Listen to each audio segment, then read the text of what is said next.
but I do like the reasoning method, and I try to defend my view. I try to be as fair-minded as I can about it. I find it really satisfying. I think it's a good way to teach people to think straight, right? And to be careful and think about what their words mean, So I think it's kind of useful also, but partly it's just like you said to me, what's the use of Mona Lisa? I'd say, it's just beautiful. That's enough. And there's that component to it too. It's it's an important and valuable cultural asset. We're lucky to be rich enough to be able to have funded some of it for, last 24 years in the West.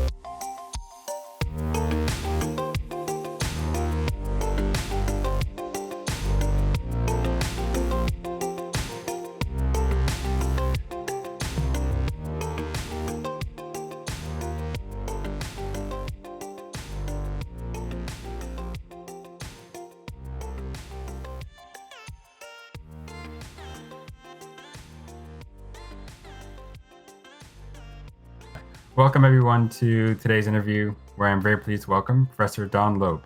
He is Professor of Philosophy at the University of Vermont, and his work has focused primarily on metaethical issues such as issues in like moral language, methodology, debating moral realism, and more related fun stuff.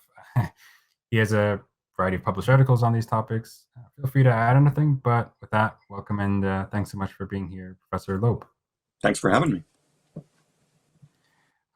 Sweet. So there's a bunch of stuff I want to cover, all related to moral realism and metaethics. And I guess just to start out, especially for those not so familiar with some of the discourse on this, I want to kind of frame moral realism and get your thoughts on that and see where you're coming from. Because, Sure. Like for me, when I think of it as this like either 3 or 4 part thesis, like cognitivism, plus stance independence, plus like truth, plus non-skepticism. So our moral utterances are meaningful. They're like truth apt. They could be true or false. They're sometimes true. They're saying things which are true, like independent of our attitudes or desires or stances. And we know some of them. That's the basic idea about these moral facts. By definition, you're ruling out relativism, for example, and subjectivism, which some people might characterize as forms of realism. And then you're adding this epistemological claim, which I wouldn't think of as part of the definition of moral realism, but I mean, that's really controversial, actually. But I don't know any moral realists who don't think we know any moral facts, and I don't see any reason for believing in moral realism if you don't think we know some moral facts. So whether you include it in the definition or not doesn't much matter. It's still going to be true of all moral realists that they think they know something about morality. They think people do. Right, that's fair. So I guess, yeah. So in a way, the epistemological component there is maybe not essential to what moral realism is supposed to be saying, even if like pretty much any moral realist is going to believe it. And then, yeah, you're right. This sort of definition does rule out relativism, subjectivism as forms of realism. Because I know people have used realism to just be any view that affirms that there are moral facts, right, of any sort. And, relativist says, yeah, there's a moral fact. And of course, they're relative to something or other, but they're still facts. And so that's realism of some sort. Yeah. And maybe we want to call it minimal and robust. That has a very non-realistic flavor to it, I guess. For sure, relativism is a funny view, right? Because they believe in facts, but they think that those facts are relative. If you talked about the shape of the world as relative, people wouldn't think you were a realist. If I said, if you think it's a pyramid, then for you it's a pyramid, that doesn't sound like realism, or it doesn't sound like a sincere claim about what's true about the shape of the earth, one or the other, right? But I'm a realist, not in the philosophical sense, but not in the sense used in philosophy of law, but I believe there are facts about what's the law here versus what's the law in other countries. And so I'm a kind of a relativist about that. And I don't see that as incompatible with realism about it, right? Because I think that there are different laws in different places.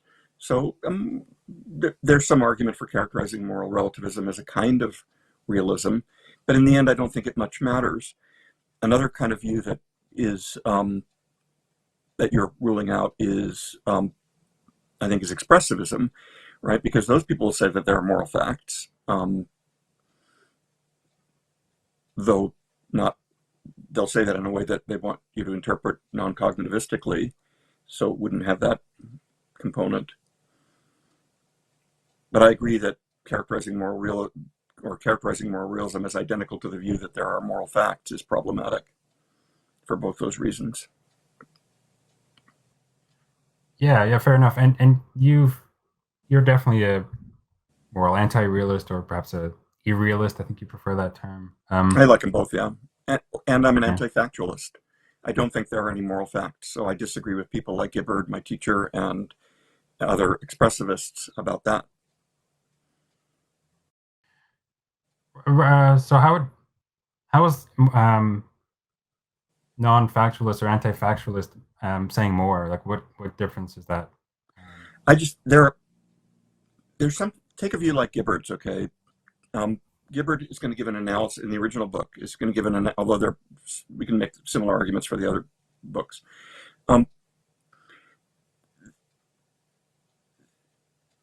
He's going to give an analysis of what it is to think something's morally wrong, or what it is to think something's rational.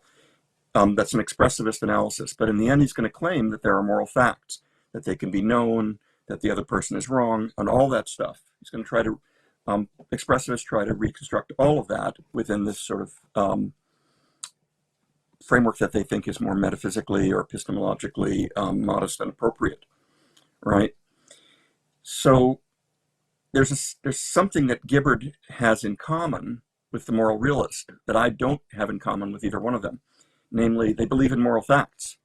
I don't think it's ever true that a certain course of action is immoral or morally required or morally permitted. I might talk that way, but it's really just a matter of speaking.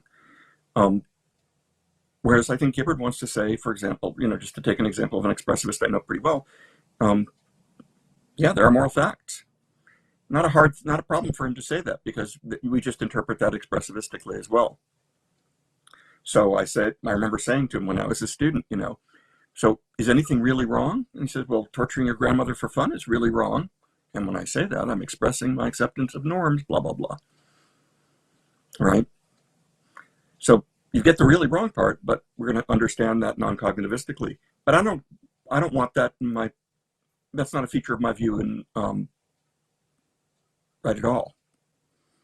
I don't believe in moral facts of any kind, even that sort. Yeah. Well, To paraphrase Railton, I'm a stark raving moral anti-realist. fair enough. I mean, for some sorts of expressivism, though, or like, do you have to be, or does it make sense to be a anti-realist in that sense? I was saying that you asked me what the difference was between a factualist and a realist, and I just used factualist to mean anybody who believes in moral facts or moral correctness of any kind. So, when we classify things the way positions as realist or anti-realist, it's typically thought to be a big problem to figure out where to put Kant, right, and Kantianism. But Kant's pretty clearly a factualist, right? Thinks that there are right answers in ethics. They're correct. And even Hare is a kind of a factualist in the sense that although he doesn't think there are moral facts, he does think there are correct ways to reason and correct. So some moral sentences can be incorrect in a sense because they're not following the rules of the logic of moral discourse. In his view. Yeah, So I reject all. And you want to be, you want to be non-factualist or about all that, right? Yep. I wonder, though. I mean, there might be, rules governing a certain discourse that rules we use for a certain discourse, and like, I don't know if there's some practice, and according to this discourse, we're just counting this as good. I mean, and to say that it's good is just to say something about the rules for that discourse. Would we have to be a non-factualist about that? I mean, No.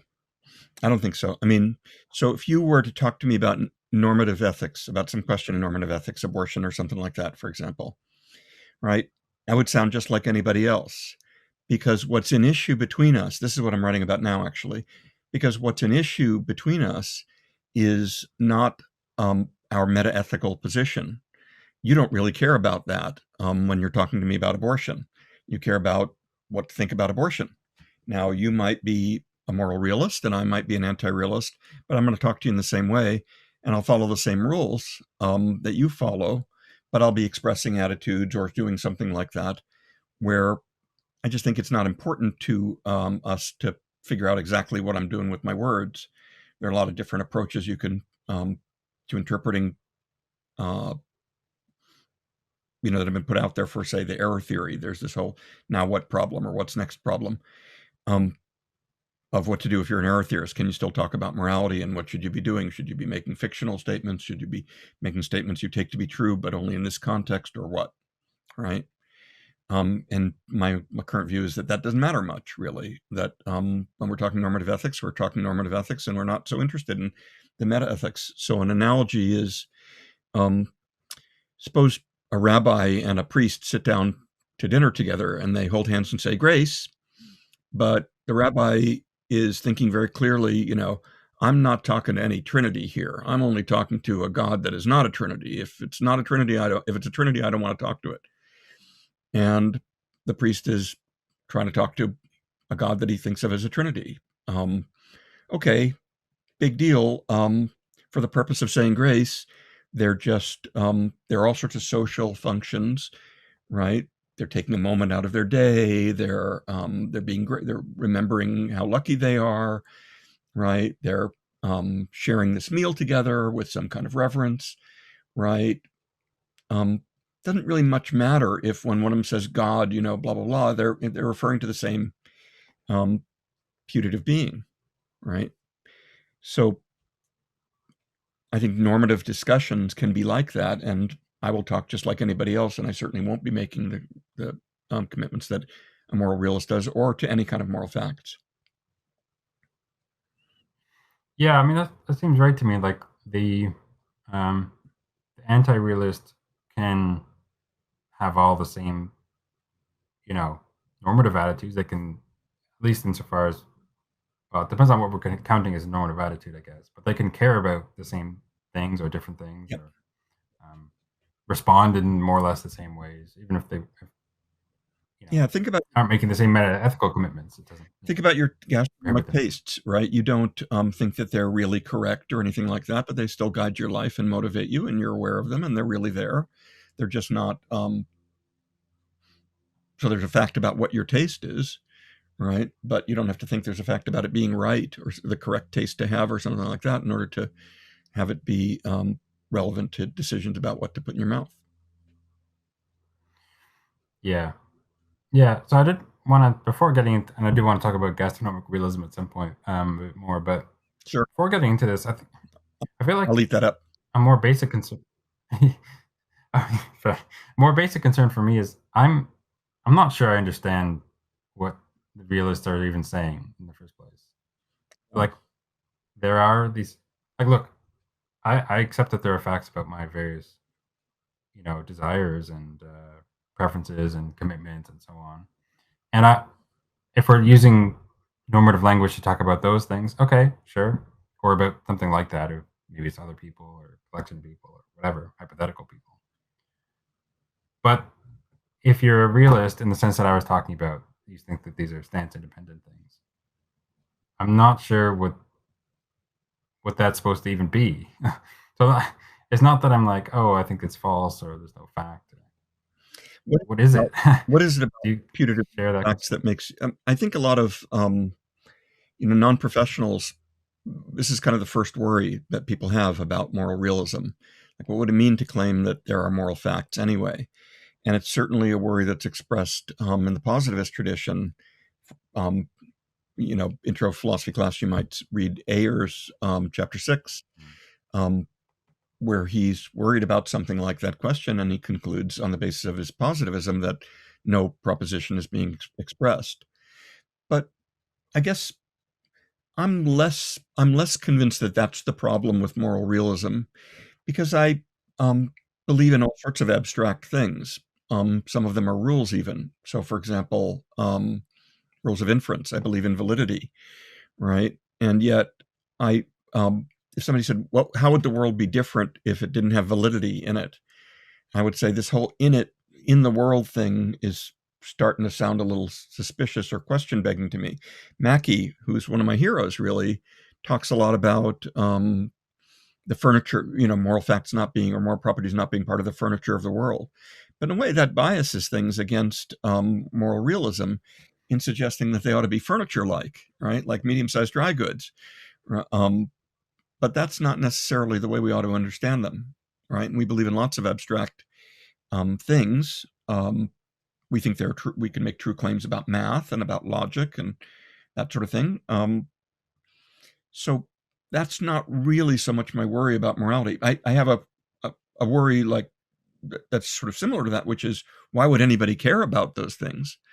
I mean, to my mind, the moral realist has to make the same kind of decision I have to make. What Richard Hare once called a decision of principle. I think in Language, Truth, and Moral. I mean, what is it called? In his first book, The Language of Morals.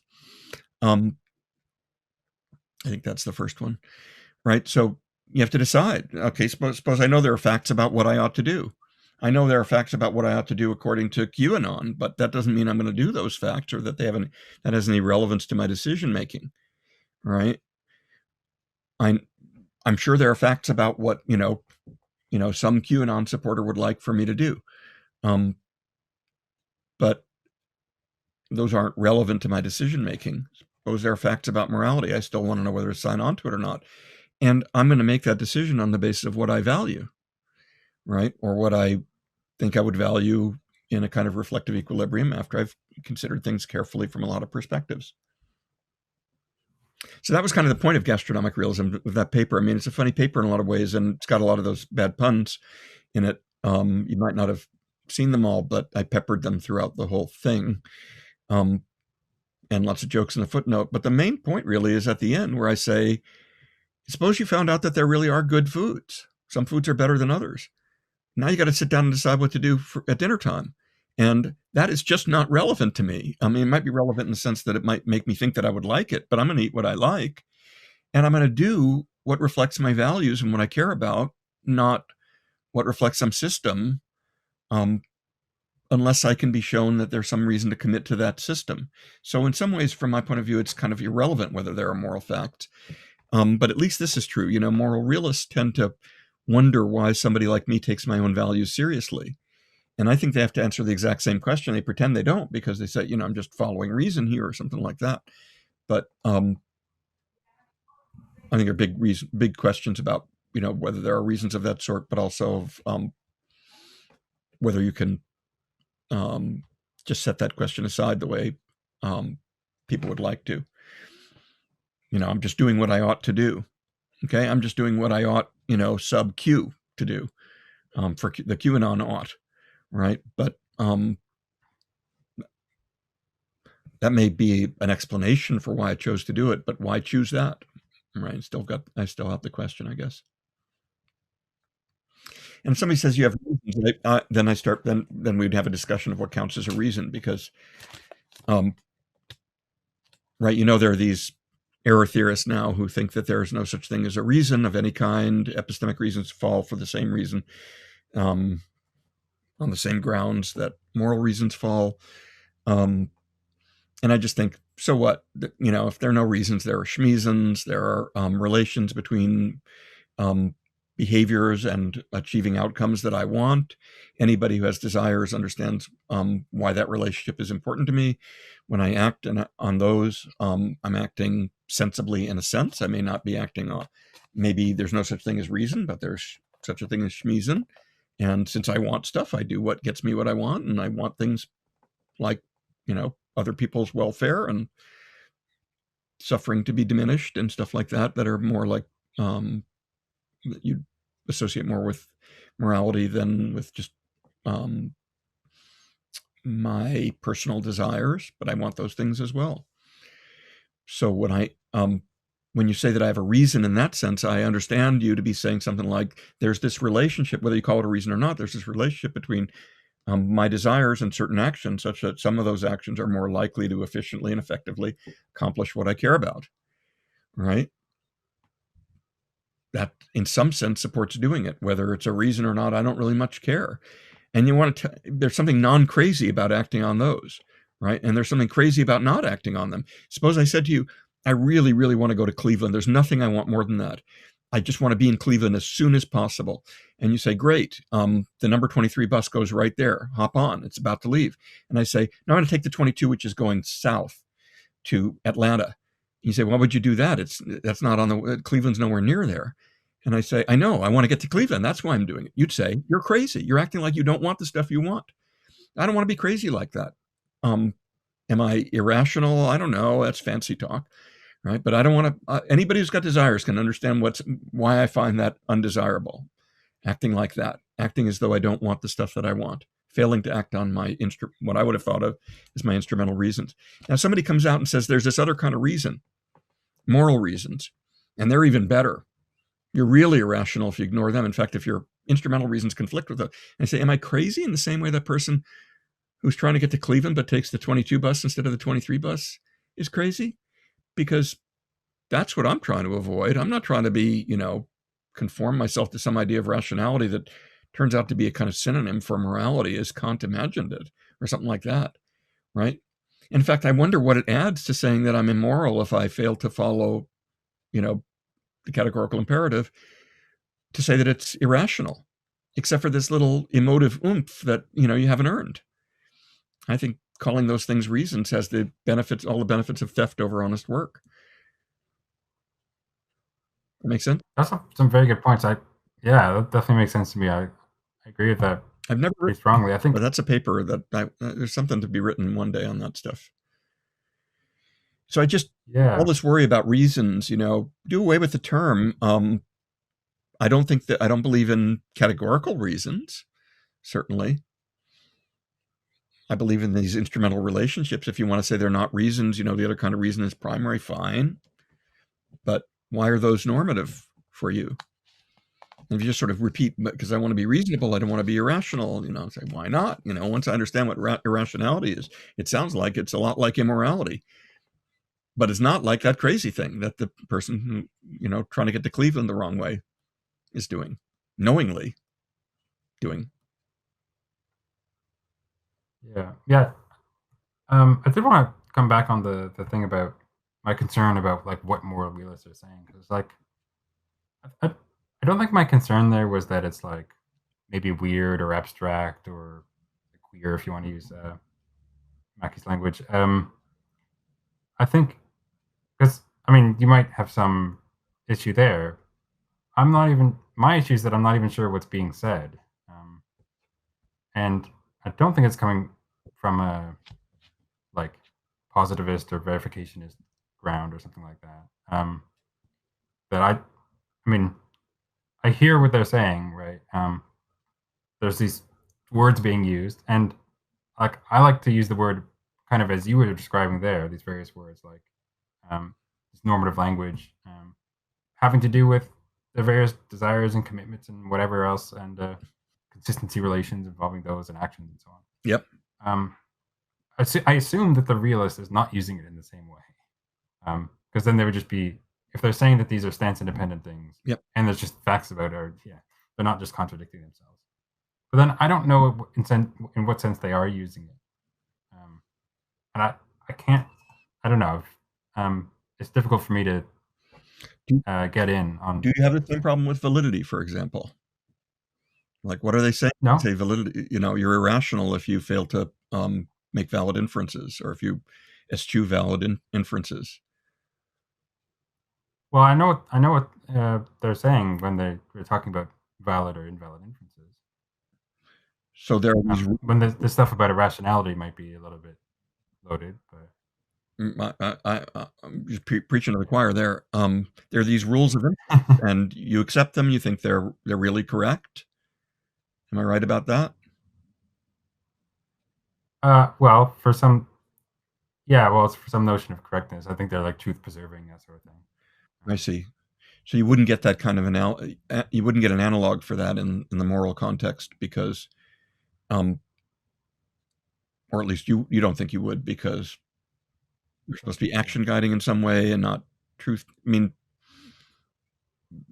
the claim that realists make is that there is some truth here, right? And that Yeah. um, reasoning morally properly is more likely to get you to the moral truth. You have reason to be, they'll say that you have reason, just as you have reason to believe, you have reason to behave in certain ways, reason to act. Belief is a kind of acting, right? Um, But I would think of reasons to believe in the same way. When I think of reasons to believe, that's not fundamentally different than uh, reasons for action in the way that I was thinking about, or that you might think about reasons. could you think of those reasons to But believe in that instrumentalist way as well? They're tools for truth or something like that. or at least I think more cautiously, I would say that's a sense of the term reason that makes sense to me and that like I use Mm-hmm. on a day-to-day basis. Now, of course, there might be other senses to that term that are more realist than that, or not. And I'm not sure what the realist ones are supposed to be. That's my concern anyway. Yeah, I'm not. I mean, I last thing I want to do is spend our time, defending moral realism. But Yeah. I mean, you can see why. I mean, you just get used to hearing certain responses to certain worries, right? And you can see why people might wonder if you're being sincere. If you say, for example, I don't know, somebody's torturing your sister, and you say, that's awful, that's wrong, they should stop. And somebody says, sorry, I don't understand you. I'd love to help you here, but I just don't understand what you're talking about. What exactly are you claiming there? They might think that you're being insincere if you claim not to understand that, and that you'd be unlikely to in a situation like that. But I don't know. Let them tell you what they think, what they want to mean by their view. Yeah.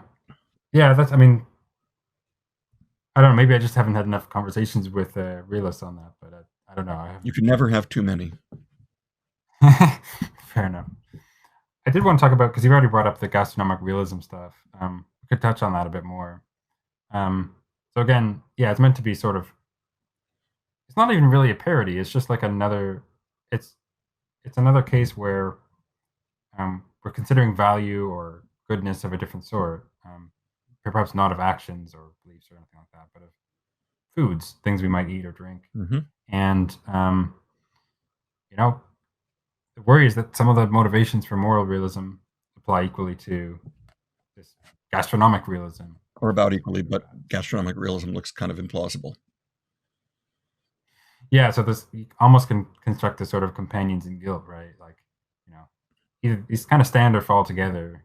This gastronomic realism is ridiculous, so we should reject moral realism as well, sort of thing. Yeah, But I don't. I think you avoid putting it that strongly, but as some, I do, because but it's like a worry. well, what I say at the end is that I'm less convinced that they're both wrong than that they should be treated the same than I am that they should be treated the same. Moral realism and gastronomic realism, and then I just try to learn a lesson from that, which is about whether it's really relevant, whether there are moral facts or not, because in the food context, it's pretty easy to see that once I find out what foods are good, per impossibile, right? Once I find out which foods are really good, I still have a decision to make, and it is the considerations that are relevant to that decision have not been exhausted, right? By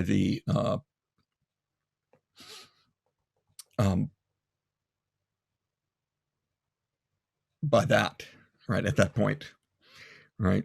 By the fact that I found which foods are good. That's not the only thing that's relevant to me. I want to know which ones I like, for example.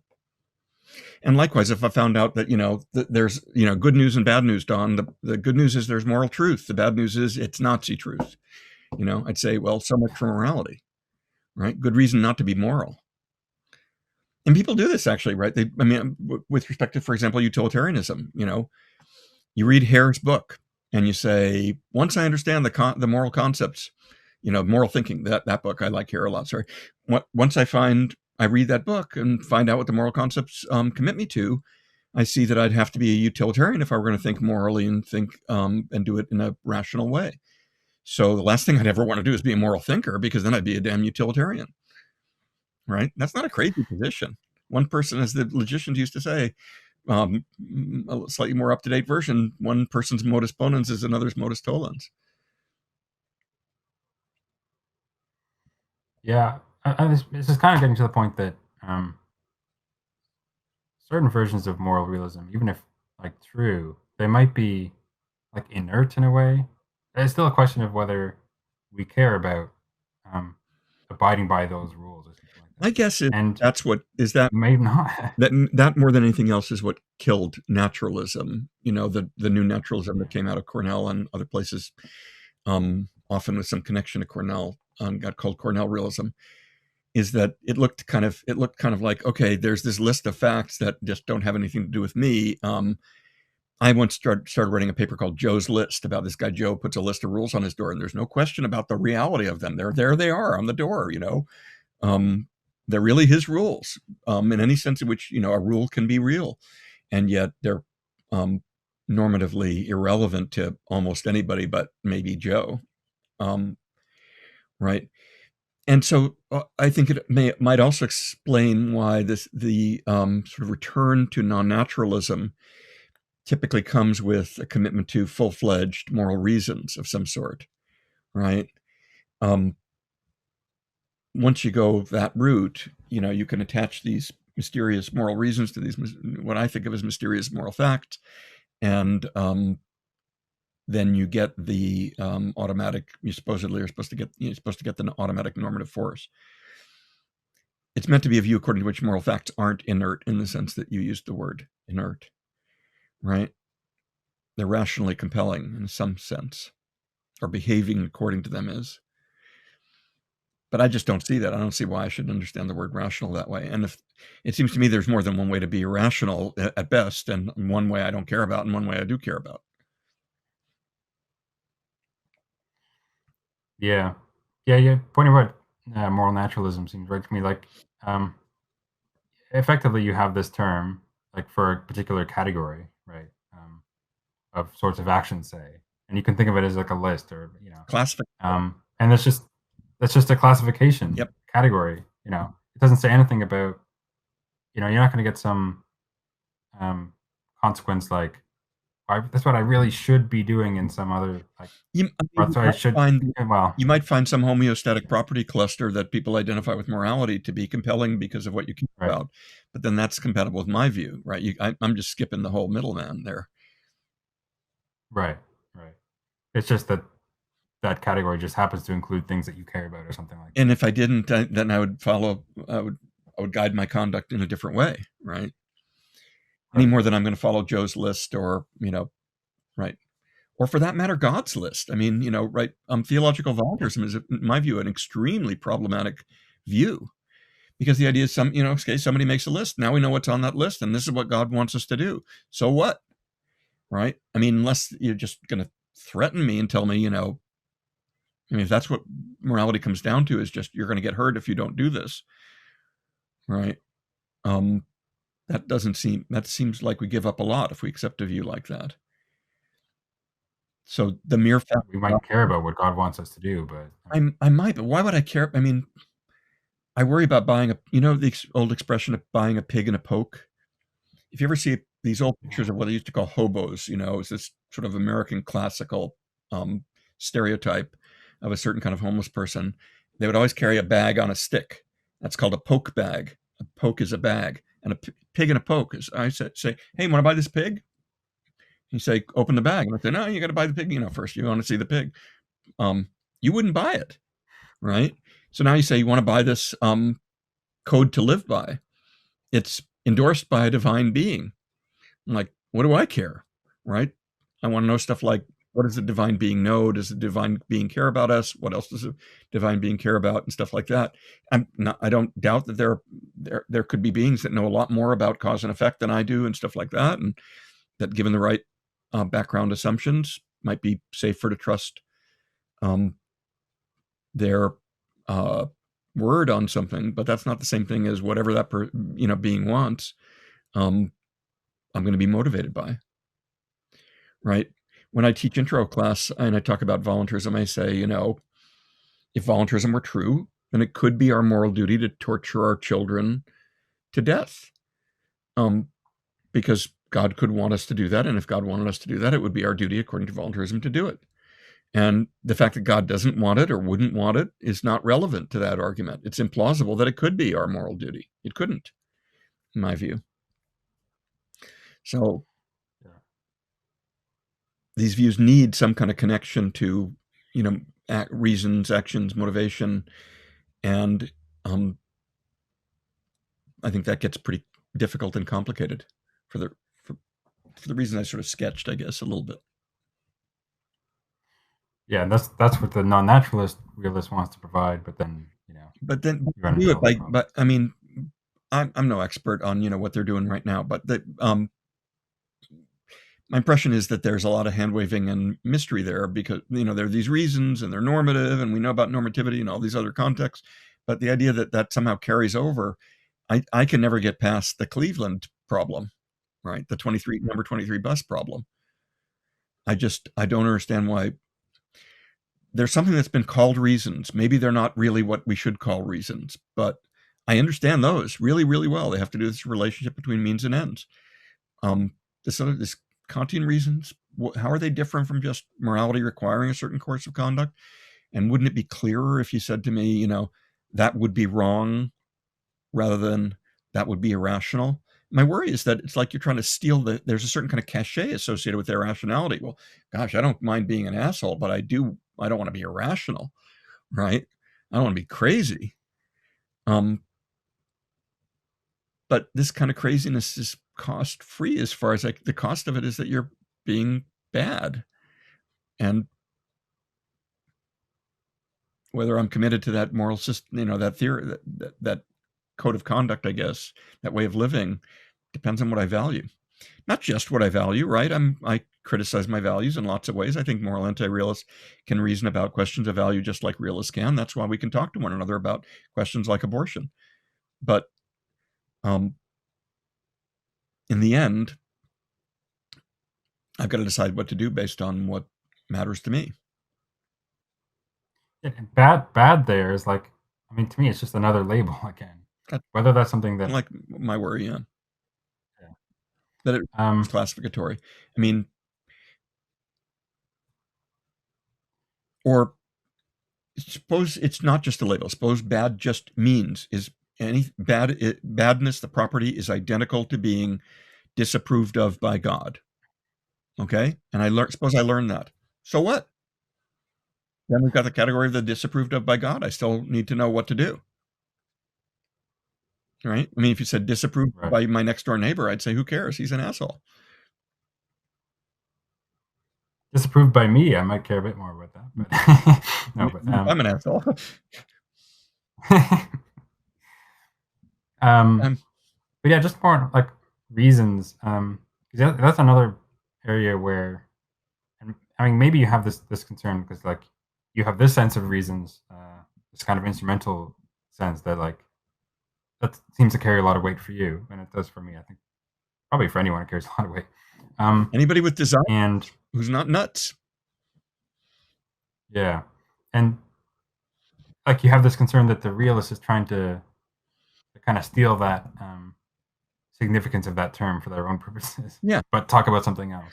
Right, like you call a nuclear bomb a peacemaker, and now it's okay because it's for peace.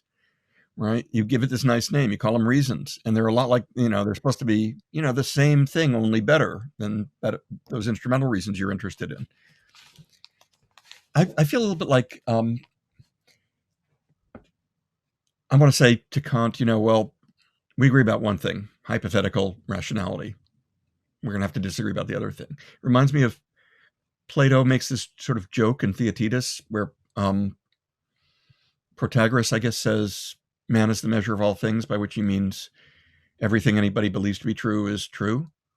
And Socrates says roughly, well, I think you're full of shit. And the other guy says, well, then that's got to be true. But luckily I'm not, because it's also true that I'm a genius and correct because I believe that I'm correct. And Socrates says, well, we agree about one thing. Yeah. That's good. I was going to say, yeah, reasons is another term that I find um, difficult to understand what the realists are even saying. Because, like, I talked a few months ago, I talked with, I guess it was last year sometime, with Jonathan Dancy. And He's he's a great philosopher and I like a lot of his work. But when trying to understand his notion of a reason, like, he has this one paper where he talks about, the person who um, leaves their house to, and they say, someone asks them, what's your reason for leaving the house? And they say, to catch the train. And there he's saying, yes, to catch the train is the reason. It's not the belief. It's not the fact that the train is there. It's not the statement. The train could not even be there. That's still the reason. The reason is to catch the train. okay. I don't know what we're talking about at this point. What is to catch the train saying? Um, Even it's suppose that were true, it would still be a goal, and it sounds like he's talking about instrumental reasons, right? it sounds like it, but I think he wants to say that someone could have that reason even if like they didn't have the goal of catching the train or doing something that for which that would be instrumental. Maybe so. Um, but then, yeah, I don't know. It's just like mysterious to me. I find that quite mysterious, and I find actually Jonathan's much easier to understand when you talk to him than he is when you read him, in my view. He's quite a clear speaker, actually, but the written stuff is really hard to penetrate. I am convinced that he's quite smart. He's a lovely person too. Yeah, yeah. Some of us other stuff on like particularism and stuff. That's I find much more easier to understand and makes a lot more sense. I never understood why he took that view, but why any of them took that view. I mean, I see the arguments, but I don't find them so persuasive. But I don't know. Yeah. I did in my first philosophy, my job paper in philosophy was about generality, and it was kind of anti-theory. So I was a little bit sympathetic, but I thought that they were off the deep end. Yeah. Yeah. Oh, so just one more thing on the gastronomic realism thing. Sure. Do you think there's any hope for the realist who wants to say, no, no, no, these really are relevantly different, and my motivations for realism don't apply just as well to gastronomic realism, so I can maintain my moral realism but reject your gastronomic realism or whatever other funny sorts of realism you might want to discuss. Yeah, I do. Do you think there's much hope for that? I do think that there's some that there are differences. I think look, the paper starts by saying, right, that by setting up the kind of reductio worry that gastronomic realism seems like it could be supported by similar considerations to those brought in favor of moral realism, but it's widely thought to be an absurd position, right? The very fact that I see them in those two different ways suggests that the phenomenology of my experience of the two is different. And I think I'm pretty average in that respect. So that when I set that paper up, right, I was playing, I'm trying to say, look at how similar they are, right? But I'm starting off with this very big difference, namely that people think one is a realm of fact and they think the other isn't a realm of fact, or something like that. Some reason to think that. So I think there's room for that kind of maneuvering. I don't think people are as inclined to be to view their experience through a kind of realist lens, or objectivist or factualist lens when it comes to gastronomic matters.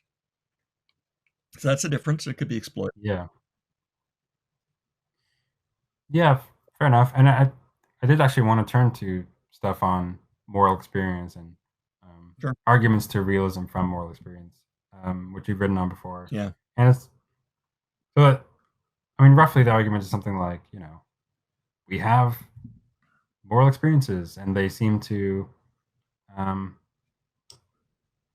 they suggest at least some like objective realm of objective moral facts or something like that. The way I put it is we Something like that. morality as if it is a realm of fact. Is the Right. And when we experience something as a realm of fact, we ought to believe it's a realm of fact unless we've got darn good evidence to the contrary. Something like that. Those are the two premises of the argument, and I think both are suspect.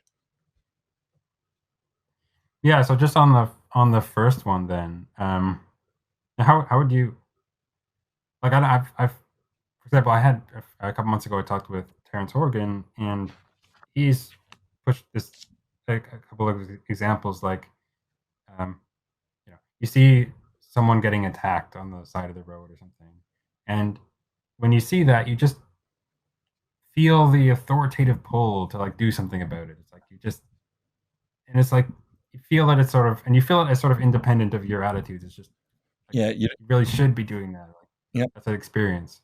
It's part of the phenomenology. yep. Um, You wonder what morality requires. You don't wonder what you're going to emote next. right. Well, yeah, it's It's not supposed to external to be us. We see it as external to us. That's the feature that they're drawing on in both cases, I think. It doesn't feel like it's right. It has to be feels like it's pressing on us from outside, like, you know, the tree in my yard is the reason why I see the tree in my yard. I have that visual impression, right? Feels like it's coming from outside. yeah, it has to be something more than some internally generated attitude or response or something like that Yeah, that's what I to say. something else.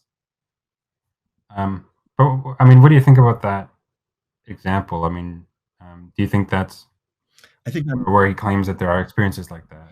I certainly there are experiences like that sometimes, I guess, or people interpret their experiences in that way sometimes.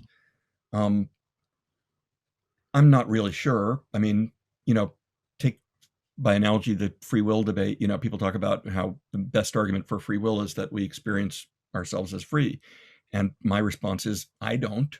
I wouldn't. I don't know what that means. To me, it's always like you're lying in bed on a Sunday morning and you're not wondering, you're not thinking, when should I get up? You're just wondering when it's going to happen, right? I don't know. I don't know what it feels like to think, what the difference is between feeling something in a way that's been causally determined and feeling free. I just don't get those feelings. So I'm a little bit suspicious of that in the moral context as well. But my bigger worry is just that our experience of morality is really kind of complicated. So you can find these realistic seeming experiences, but then you find these others as well. And what happens is people like Frank Jackson in his book, I devote 2 sections of the moral incoherentism paper to him.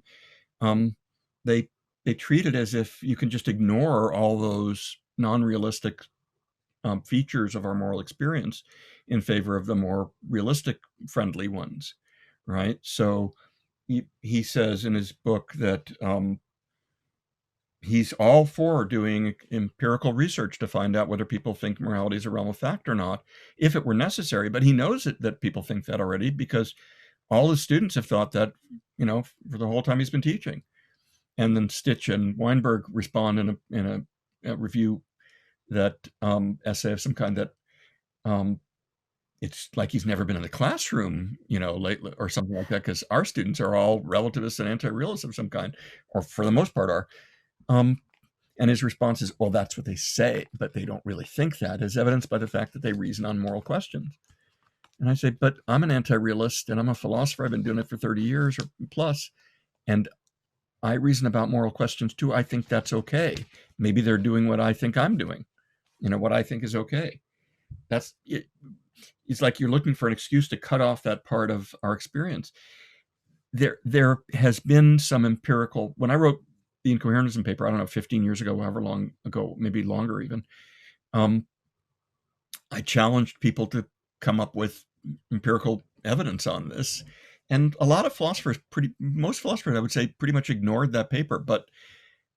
And I can't say that I'm responsible personally because I don't know. There may be lots of forces at work here, but soon after I wrote it, psychologists started doing these studies, right? Beginning with John Darley and Jeffrey Goodwin, and now there are 40 or 50 or more of them. Um, I think those studies are pretty inconclusive for reasons that my friend Lance probably talked to you about when you spoke to him not too long ago, right? I think those studies are pretty poor. But if you trusted them, you'd say they count in favor of the thesis that it's a big mess, it's a mishmash, right? That our moral experience is not uniform and certainly not uniformly realistic. So in that paper, I talk about how, for example, my students will say stuff like, it's all relevant, or people can do whatever, should be able to do whatever they want, or there are no moral truths, or if I draw the distinction in a kind of neutral way and take a vote, I get usually about 90% some kind of mostly anti-realist view. Some of that might be performance error, misunderstanding the positions. I'm sure that happens, but it looks to, and I'm drawing on a pretty limited population. I wouldn't take that as scientific evidence of anything really, because liberal college in the university in the northeastern United States, right? I mean, you might get a different, you went to the University of Tehran, you might get a different answer, and if you went to the University of Alabama, you might get a different answer, or SMU. So I'm not trying to claim it's scientific, but I do think that there's that what I've seen at least is pretty ambiguous, and the research claims to support that, although the research is flawed. I mean, Lance has convinced me the research is flawed, and I was convinced already a lot of it's flawed in many ways. Yeah, yeah, that's good. I mean, I definitely have the concern that a lot of these distinctions that um, philosophers and ethics want to draw in metaethics are just not things that, given the way that regular people are using these terms, normative terms, language, they might not even be amenable to those sorts of questions. It's like asking, there's one of the example that Lance likes, which is that, when someone says that it's raining outside, are they assuming a Copenhagen interpretation of quantum mechanics, or is it like a non-Copenhagen? Like, that's not that's not something they have in mind, or they're committed to it even implicitly when they employ that language. Yeah. And that maybe the concern is that so too is for some of these meta-ethical concerns. Well, they're committed to internalism about moral motivation, or they, you know, um, obviously a lot of people don't think in those terms, but they might not even be committed to even implicitly. That's the question, right? Like, could it be you want to ask something like, could it be the case that you ought to do something and you ought to do it, but you're not motivated to do it at all, or something like that? But it turns out to be really, really, I mean, social scientists are, brilliant at coming up with ways of testing theories that, you would not have imagined. But so far, I think they've come up pretty short on this, though the their conclusions are ones that I find plausible in large part, namely that there's a lot of variation out there. Yeah, yeah, and there's also the variation between, like, language is can be quite messy. People can use this vocabulary in different ways, and different ways over time, and And there are performance errors, right? It's really complicated and hard to test. The original tests were very bad, and some of the recent ones have similar flaws. And some of it just has to do with technique, like how things get coded, right? Lance has done a lot of work with that. I think it's good stuff. I think it's important stuff, actually. But anyway, we were talking about the argument for moral experience, and as I see it, it has these two premises. One is about the nature of our experience, and I think that's questionable and unempirical. And I think, philosophers looking inside their own minds for what the ordinary person thinks are looking in the wrong place. Like, because we're not ordinary people in this relevant sense here. And then the second premise is that would entitle us to presume, or require that we presume, that morality is the way we experience it.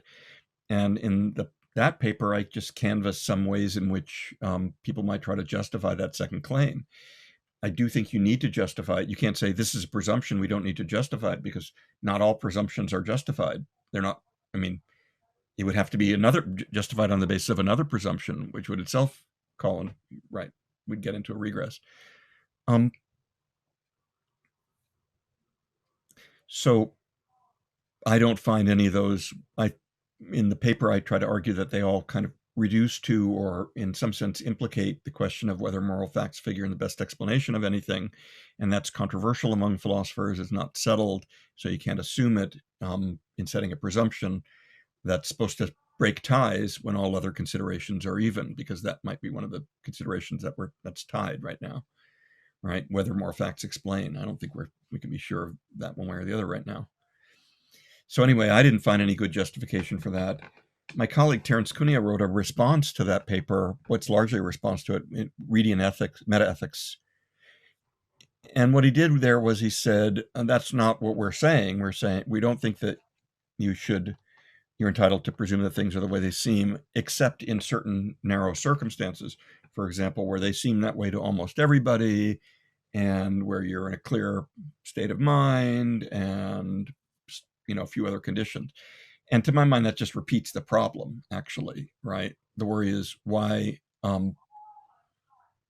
people, why seemings in that case are evidence for things being the way they seem to be. And I don't see restricting the class of cases of seemings that you take seriously. I mean, it solves one problem, namely hyperproliferation of, realisms based on seemings, but I don't think it solves the problem of why we should take seemings as evidence of things being the way they seem. I do think that there are lots there in ordinary context. There's a good reason to take seemings seriously in that way, right? It seems to me that there's a tree in my yard.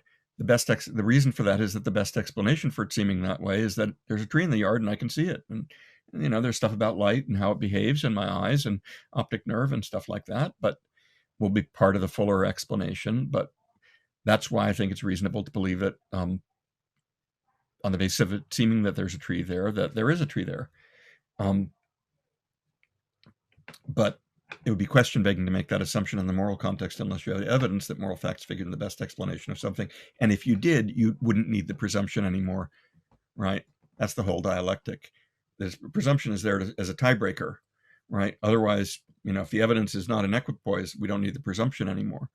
So we're going to break ties in cases where, on the basis of a consideration that looks like it might be a tie. That's my worry, right? We don't know whether moral facts figure in the best explanation of anything. Okay, let's use our tiebreaker, which is only justified on the assumption that our moral facts figure in the best explanation of something. Yeah. It's either question begging or it's just like unnecessary. It's just adding. In the case where we do have some other reason to break the tie or think that it's the best explanation of things, then you wouldn't need that to support this. Right. This principle. Yeah. The presumption is, I don't know how else it's supposed to work except as a tiebreaker, right? We start with moral realism and we give it up if there's good evidence to the contrary. Maybe it's supposed to be more than a tiebreaker, like you need something better than, it's so strong that you need really good evidence for moral anti-realism, but it's something like that. It's supposed to settle disputes when there's nothing left to settle them with. But if we could settle the question of whether moral facts figure in the best explanation of anything, then, and in a positive way, then I at least would admit that there are moral facts. There'd still be questions about their normativity, et cetera, but Right. The best explanation of things included positing normative facts. Then, if that were true, then I would posit normative facts too. I'd still have my normative questions though. Facts, right. I'd want something that does the work of reasons. Right.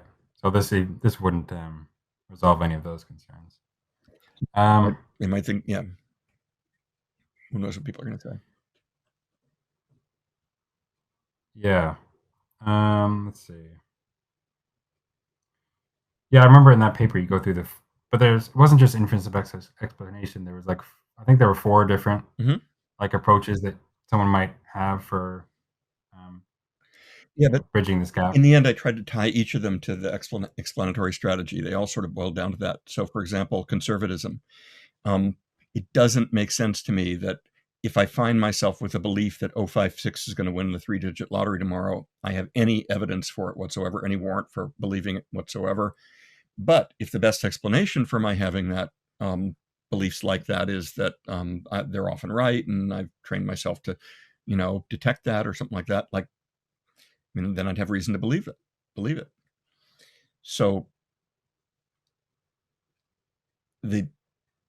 I don't think it makes sense just to conserve beliefs that we already have, right? Suppose people believe something that commits them to moral realism, and we say the reason that gives moral realism a presumptive status as true, right, is that or the status of being presumptively true is that well, if it is that we should be beliefs that we already have some warrant in virtue of our already having them. I would say no, only if the best explanation for our having them is involves the hypothesis that we're getting access to the truth or something like that. So when my students come in and they all say, "Boy, it's pouring out there," I have reason to believe. I think they're telling. I think that's true, that it's raining outside on the basis of what they say, because I think the best explanation for they're all so many of them saying it and looking wet and all that is that it's raining outside, right? But if I just find myself believing it, in the middle of the night, I bet it's raining, in Honolulu right now. I don't think that has any warrant whatsoever. Yeah. Yeah, that's a good point. And I feel like this is a good point to turn to questions about like burden of proof, and like oftentimes in discussions of moral realism, there's this like initial presumption in favor of realism where there's like a greater burden put on the anti-realist or the realist. Yeah. And I don't know if you want to talk about that briefly, or yeah. Well, that's what this paper is about. I think that burden is misplaced. And I actually, so I've got three things to say about, or I don't know, I got a couple of things to say about. Number one, damn you, Mackey. Mackey, as I said earlier, is one of my heroes, but Mackey, I think, made a terrible mistake in conceding this point to the realists. He said, because this is an error theory, it requires very strong proof. And that just makes the presumption that I think we're not entitled to make, that common sense is right. And it makes the assumption that I also thought we're not entitled to make, namely that that's what common sense says, right? So there's one thing. I'm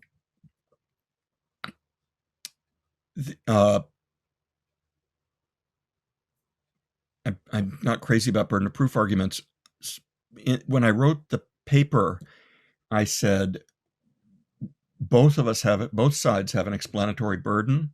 Both sides have to do the best they can to make their position plausible, and the presumption doesn't figure in any of that, right? We should start from an even playing field, right? Something like that.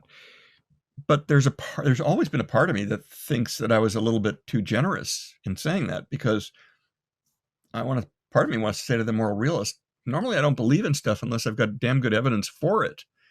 And so unless you have that presumption, you're going to have to give some pretty convincing evidence that these things exist. I mean, somebody posits, prions or something like that. Isn't that what the Scientologists talk about?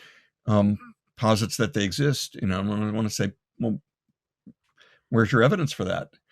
I don't think that the theory that there are prions and the theory that there aren't start off on an even playing field. So we should just be agnostic as between the two if there's no evidence for either one, or there's no evidence for the prion theory, and just say evidence is the price of admission into my intellectual economy.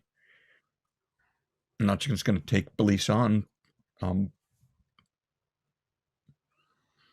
unless they're supported by evidence. Yeah, the way I like to think about this, maybe it's just a similar thing, which is that most of the theories that we might have about like the things that there are, or the relations and properties that there are, most of those are false, right? Of all the possible different theories that we might have. And so if we don't have any evidence for a particular theory, to me, like the presumption is, well, it's just going to be more likely that it's false. We don't have a reason to think it's one of the true ones rather than one of the more common theories are false ones. Uh-huh. Yeah, most possible theories are false. I mean, someone might reject that, but it seems pretty plausible to me. And if you're using that I think we can use that to think about some of our priors maybe on these various theories. We have no evidence to favor this theory, like this realist theory. More likely it's false then. It's going to be a little bit difficult because someone might care, well, but you're saying that it's false. That's another theory. Well, but more can be said on that. But I don't know. Do you think that's a reasonable approach? I just think, as a practice, I just don't believe in stuff that I don't think I have evidence for. I try to minimize the presupposition or presumptions that I make contra evidence. And if you say to me, well, Don, you believe you have a body and stuff like that, and if you take Hume and Descartes seriously and consistently, you might end up thinking that you don't have evidence for that. You're just presuming it. I'd say that's terribly embarrassing to me as a philosopher that I have to do that or that I do it. Um, and I don't seem to be able to help myself, but I try not to. I don't take that as an excuse to proliferate presumptions, right? Like, oh, now I can presume anything I want because I had to presume one thing. This is a terrible mistake people make. They say, you do it with your belief in the external world. That's, don't have good evidence for that either. So it's like, so what does that mean? Anything you want to, so you want to hypothesize that there are magic wands, working magic wands. And I, I say, I don't think so. And you say, but, presumptively there are, right? Because I'm allowed to make presumptions after all. Looks like it's going to get out of hand pretty quickly, right? And in fact, that presumption in favor of the argument for moral experience parallels an argument that is sometimes made for the existence of God, right? For belief, or at least for belief in God, that it's reasonable it seems like there's a God, so we should believe there's a God unless there's darn good evidence to the contrary. Yeah. Like I know there's some people who would say that for them, the presumption here, or what seems to be the case regarding moral realism, maybe they could say the same thing about God, is that it's just so strong, right? It's so it's like on the par of those other things you might talk about, like that you have a body or it's an external world. Philip Goff, in a discussion on King B's channel a few weeks ago, made essentially this sort of remark. It's like it just seems so clear to him that there are facts about what what things are really worth doing, objectively speaking, and not worth doing. Um, I mean, and so it's like, how would you decide, especially if you had that sort of attitude? Um, you know, if you want to grant him I mean, you're going to have that presumption about you having the body, there being an external world. What's the difference for him, like having this other presumption? I mean, how would we decide which sort of presumptions we should have and which? Well, I just don't find the moral presumption irresistible in the same way that I do the other one, right? And if I want to be careful to be consistent, I can treat my knowledge of the external world as hypothetical or tentative, right? I can think on the assumption I'm not a brain in a vat or something along those lines. Here's physics and here's chemistry and all that, and there's a tree in my yard.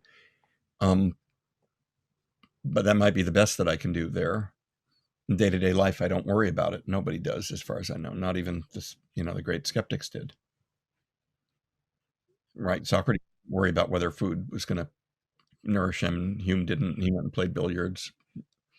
Descartes had to find a way out of skepticism, even if it required begging the question.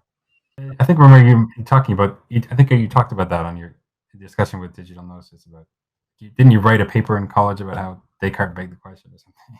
I did, yeah. It's funny.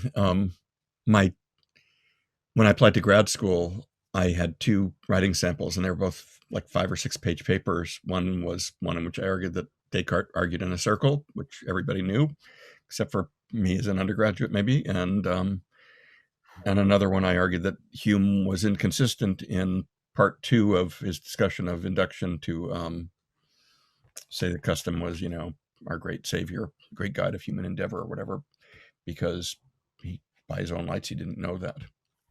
I'm just sort of trying to defend a more thoroughgoing skepticism. I was young. Fair enough. And I got in not because of great philosophy, because it was great philosophy, but I suspect because, they were clear and well written. They didn't want me to come in already being a good philosopher. They wanted to teach me how to do it, but I had to show some talent. So my undergraduate paper was fine. But when I look at, the writing sample that one of the students we're sending off to grad school next year wrote, I think if I had to do something like that to get into grad school, I'd be a lawyer right now. Couldn't have done it. Well, Didn't know enough philosophy. Not even close. When I was in college, when I came out of college, I could not have named 10 living philosophers. oh, Couldn't have. It was all history, and except for my teachers, and their stuff was kind of arcane. Fred Summers was doing category theory. He was a wonderful guy, great teacher, real mentor. Son's a good philosopher, but it didn't really connect up with a lot of stuff that a lot of people were doing. When I got to grad school, I discovered this whole world of contemporary philosophy that I was not aware of, really. Yeah, I feel that too. Like, there's, I mean, I could understand some emphasis on like the history of philosophy and Greek, ancient, medieval, and early modern Enlightenment philosophy. I can understand some of that, but there's like I got a very little sampling of philosophy in the last like 40, 50 years, which seems, look at all the great philosophy that's been done in the last 40, 50 Yeah, years. there's really If cool stuff you're getting a philosophy degree that covers that very little. has been, and yeah, it was a defect in my education. I took a lot of philosophy courses. I loved the method, everything, and what was contemporary, I wasn't really understanding. So, I took Kant classes with a guy who did Kant via Kripke, and I just didn't understand the Kripke stuff well enough to be able to make much sense of it. But, you had to write a paper at the end of the term instead of actually know the material you'd been reading all term. So I did all right. Yeah. All right. A couple other things I did want to talk about. One was stuff on moral disagreement. Sure. So yeah, so some people and you have a paper discussing this. Yeah, I also have a draft of a Taken, that I might or might not finish that I wrote with Volker Tersman about a more contemporary treatment of moral disagreement having to do with peer disagreement. Do you know that at yeah, all? like conciliationism stuff, that sort of stuff. Sorry? Like when conciliationism. Yeah, Yeah. from a conciliation Um, standpoint. yeah, so that would be kind of a disagreement, argument from disagreement towards perhaps moral skepticism or refraining from The way I belief see in. it is it's two step. That's right. The way I see it is it's in two steps. Disagreement supports, if it does at all, supports moral skepticism, and if we have reason to be moral skeptics, then we have no reason to be moral realists, right? Because the thought is something like this: if our best evidence or our only evidence for the existence of moral facts is that we appear to know lots of them, or seem to recognize them, have beliefs about them, and all that, if that turns out to be an illusion, right? Then, or at least we don't have any reason to believe that we do actually recognize moral facts or know any of them, etc. Then we shouldn't be moral realists because you shouldn't believe in stuff you don't have evidence for. Yeah. Yeah, so a couple months ago I talked with sorry? Or at least I don't want to. Yeah, fair enough. A couple months, I was going to say, a couple months I talked with Eric Sampson about some of the stuff. He has this paper on disagreement where he thinks that all these, first of all, he separates them into two different sorts of arguments. There's the kind of metaphysical one, where the conclusion is that like realism is false or something like that, or probably false. And then there's the epistemic one, which is the conclusion of which would be something skeptical. And he thinks that for all of these, the arguments that you'd have to make based on disagreement would prove too much and even undermine some of the premises you need to make that argument in the first place. Like, oh, wait, conciliationism. If you're using that as a premise in your argument, Yeah, well, that's a controversial force. There's deep, and the question is, how do you I know that make a line of good? thinking. I mean, I'll look at. I want to read Sampson's paper, but I've heard this line of thinking. Russ Schaefer Landau talks about it in his book. It's a kind of partners in guilt argument, right? But look, I think there are cases and there are cases, right? The claim is never that anytime we disagree about something, there's no fact of the matter. Okay, that would be a simple and stupid claim, right? Something like sometimes the best explanation for certain kind of longstanding and pervasive disagreements is that there's no fact, involves the hypothesis that there's no fact of the matter about the thing that people are disagreeing about. So people are arguing a lot about whether this cake tastes good or not, is a good cake or not. Let's say there is a good cake or not. That's And best explanation for the continuing argument has to do with the fact that there's no answer, right? Or the best explanation for what's going on when people pull out these moral intuitions and say, but, my side is right, it does not have involve a faculty for recognizing moral truth. Right. So you're going to be saying more than just the fact that there's these like long-standing, deep, just whatever, widespread Yeah. disagreements. We're going to look at other facts and see what the best explanation is in this case for those disagreements. And Yeah. some of these other cases. And so, for example, people say, there's all sorts of disagreement about questions in philosophy, and some of that certainly doesn't show that there's no answer there. And I'd say, well, in some cases, of course it doesn't, because we've got other evidence to the effect that that there is an answer. For example, take an analogous case, like suppose we agree on some conception of God, like God as depicted in the Book of Mormon, if you like. And I ask whether God exists or not. Well, of course there's an answer to that, because either that thing does exist or doesn't exist. We know there's a fact of the matter, so all the disagreement in the world wouldn't convince me that there's no fact of the matter about that, because we've got other evidence that there is a fact. The question is that true in the moral case, or is the moral case parallel to that? And I suspect not.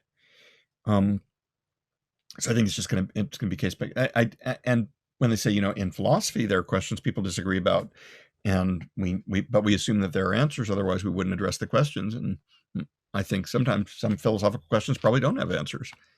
I would be absolutely amazed if there was a fact of the matter about whether four-dimensionalism or three-dimensionalism in metaphysics or presentism in metaphysics is correct. If the universe did, settled that question, I'd be absolutely amazed by that. But I do think there's some question whether there's enough moral disagreement to count against, that it counts against moral knowledge, and if that lack of moral knowledge would count against moral realism. I don't think it's dispositive. I'm a pretty careful philosopher when it comes to that stuff. I mean, I could make splashier claims and try to defend them, but I try to make claims that I'm pretty sure I can defend. And so what I say in my disagreement papers is basically it's a empirical philosophical question, and it's complicated, and we don't have all the data yet. The jury's still out on that. I don't say moral disagreement shows that moral realism is false. Did you know the playing card analogy? Have you encountered that, the playing cards and auras thing?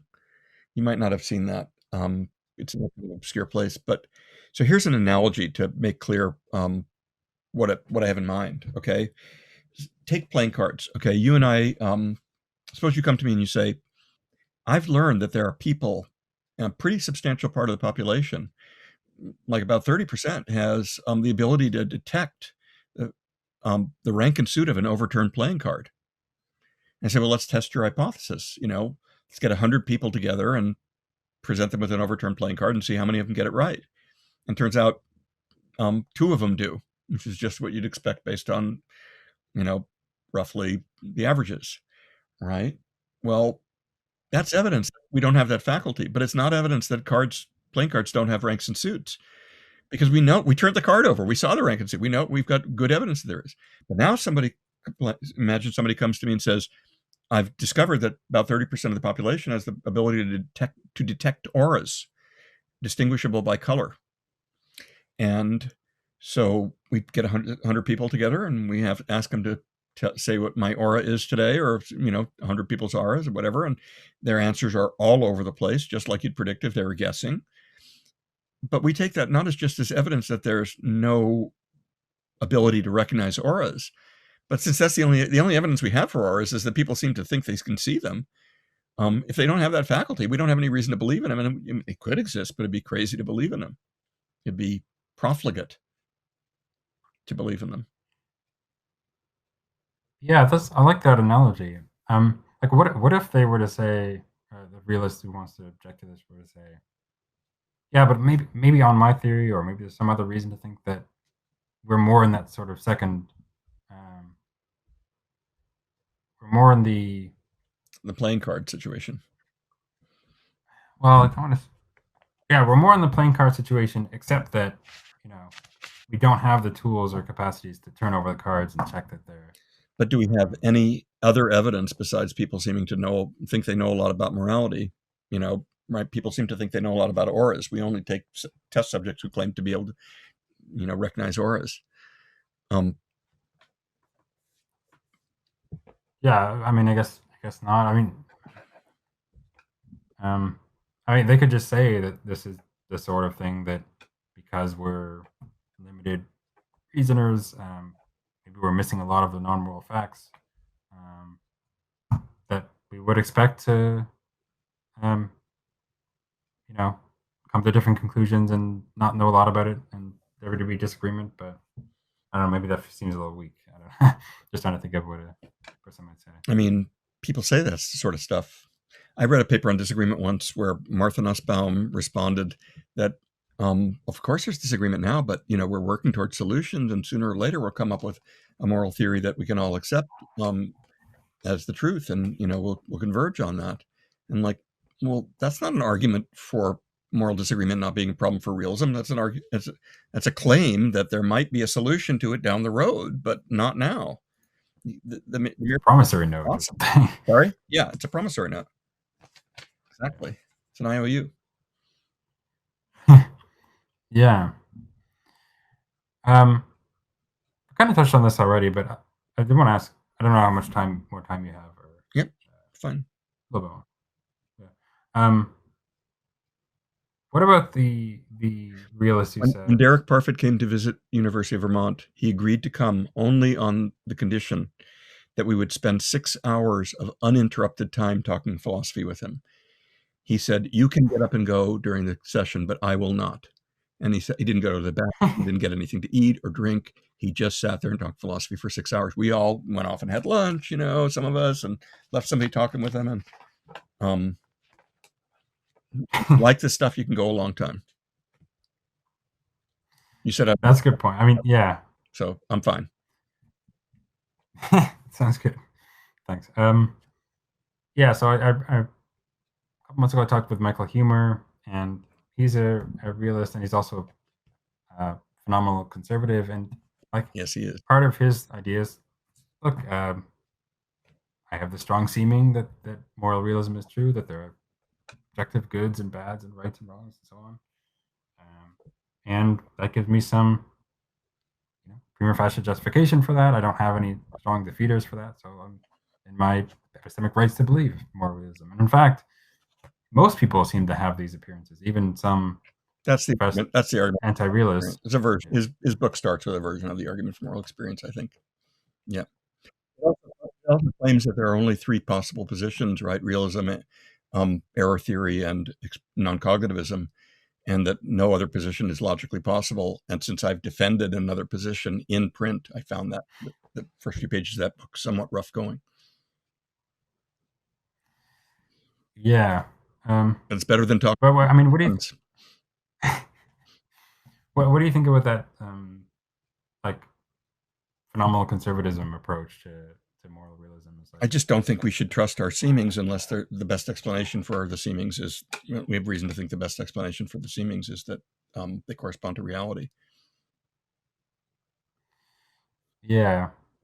I guess my concern was that even if this is how we're thinking of justification, or whether you're justified in some sense, I assume for him justification there is going to be something, normative in a similar way, and well, maybe that's going to be difficult. But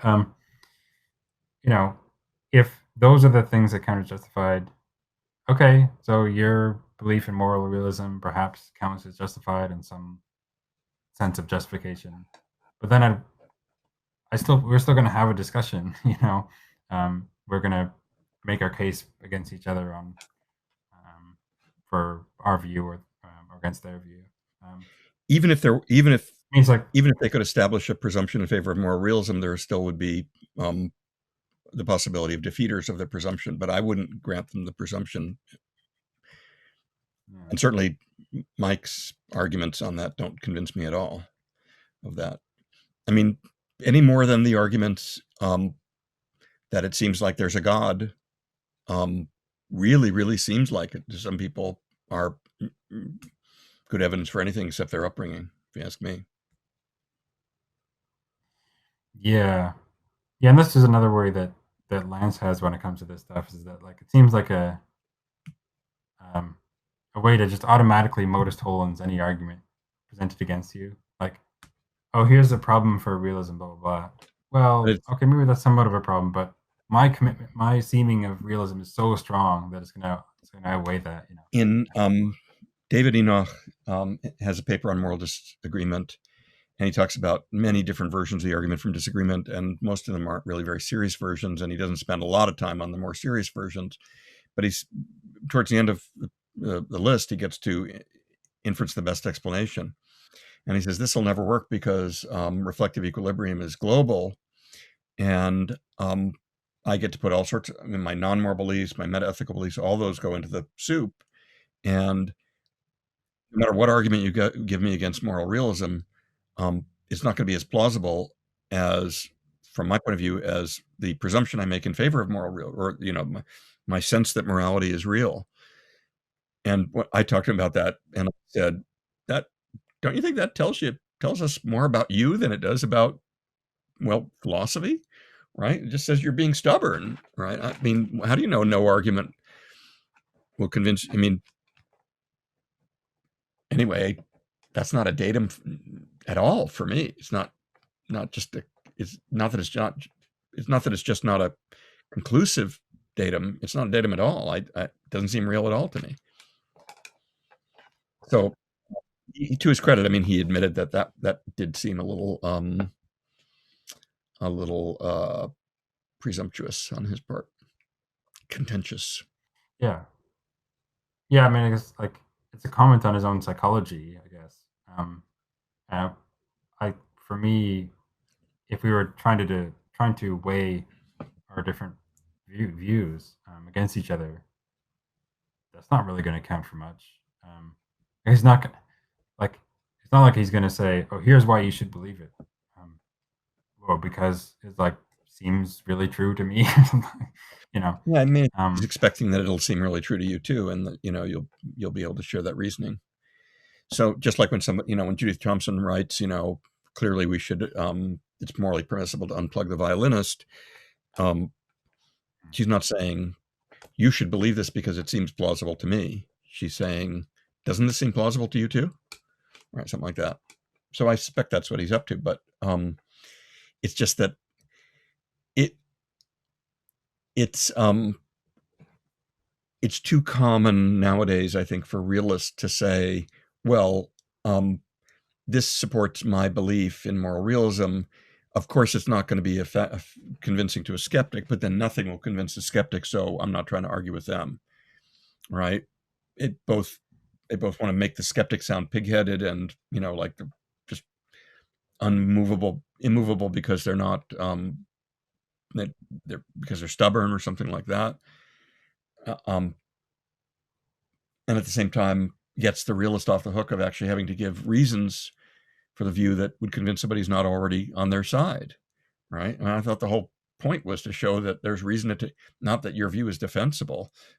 You can hold it, and nobody can accuse you of inconsistency or irrationality or anything, but to give evidence for your view that should be compelling to others. And too often you see people say, well, you're never going to convince a skeptic, as if skepticism is just this, I'm not listening kind of attitude, or as if it's a priori. A moral in Katya paper about moral disagreement and conciliationism, she says stuff like that about moral skeptics. You'll never convince a moral skeptic. It's because moral skepticism is a priori.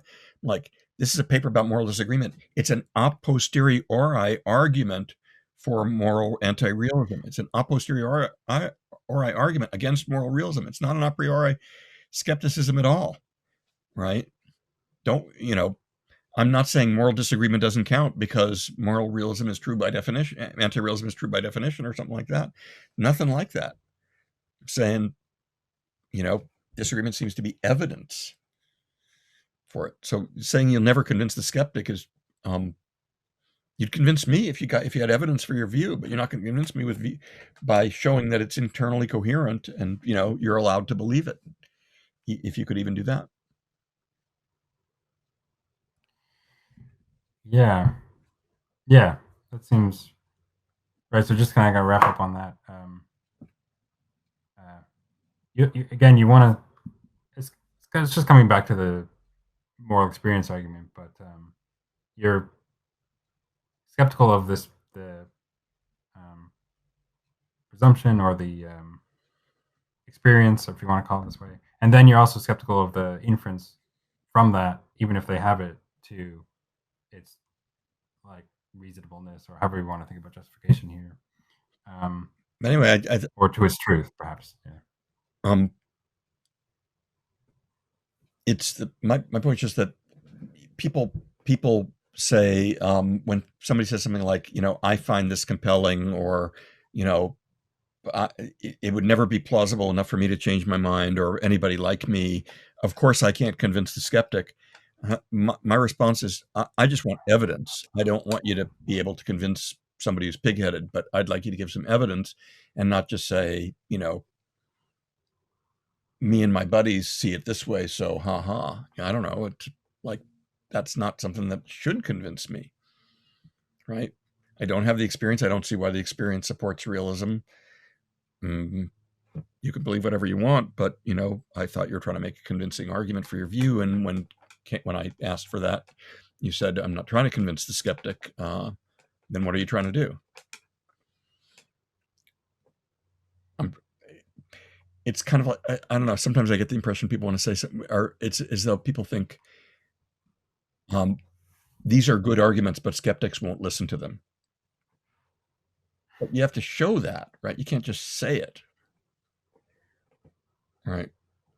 Yeah, and then the question is, because they don't seem good arguments to me. What are the qualifications for being a good argument? Yeah, right? Is it like, they don't seem good to me. Is it a good argument if it convinces me?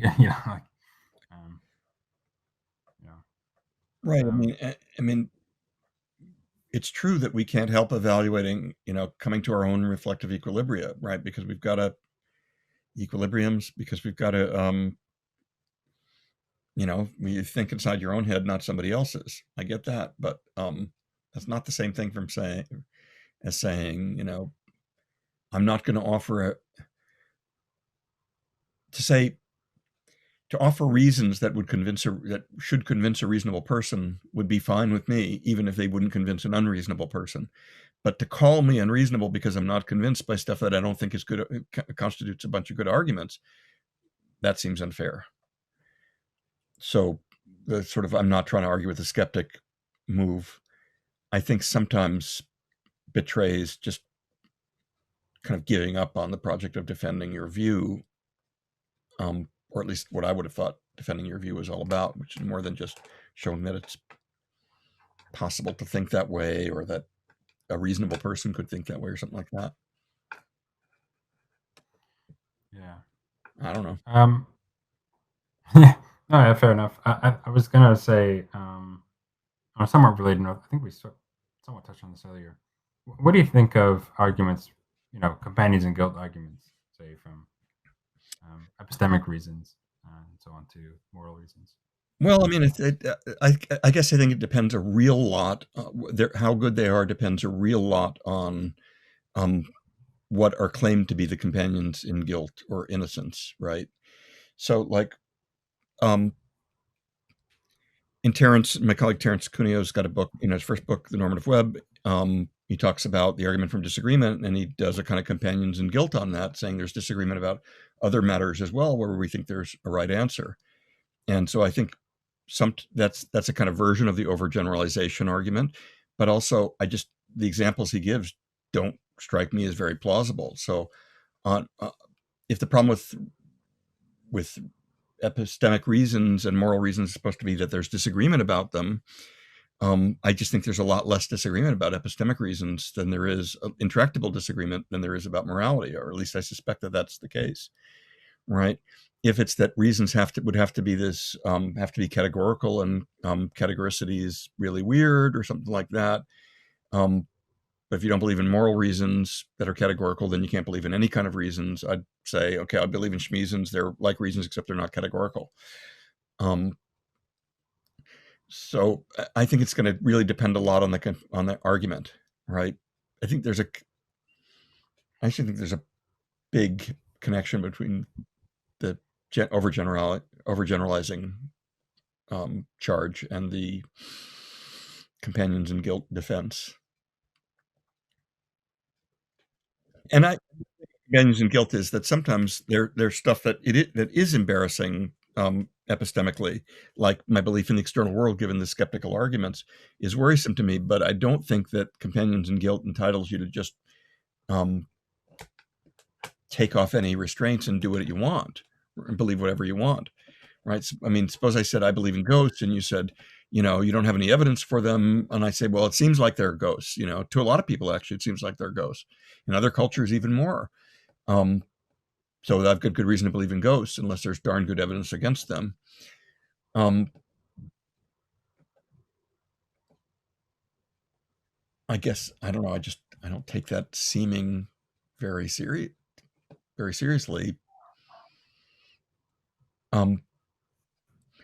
So whether it's a companion in guilt or not depends on how similar the two arguments are, right? If I want to, if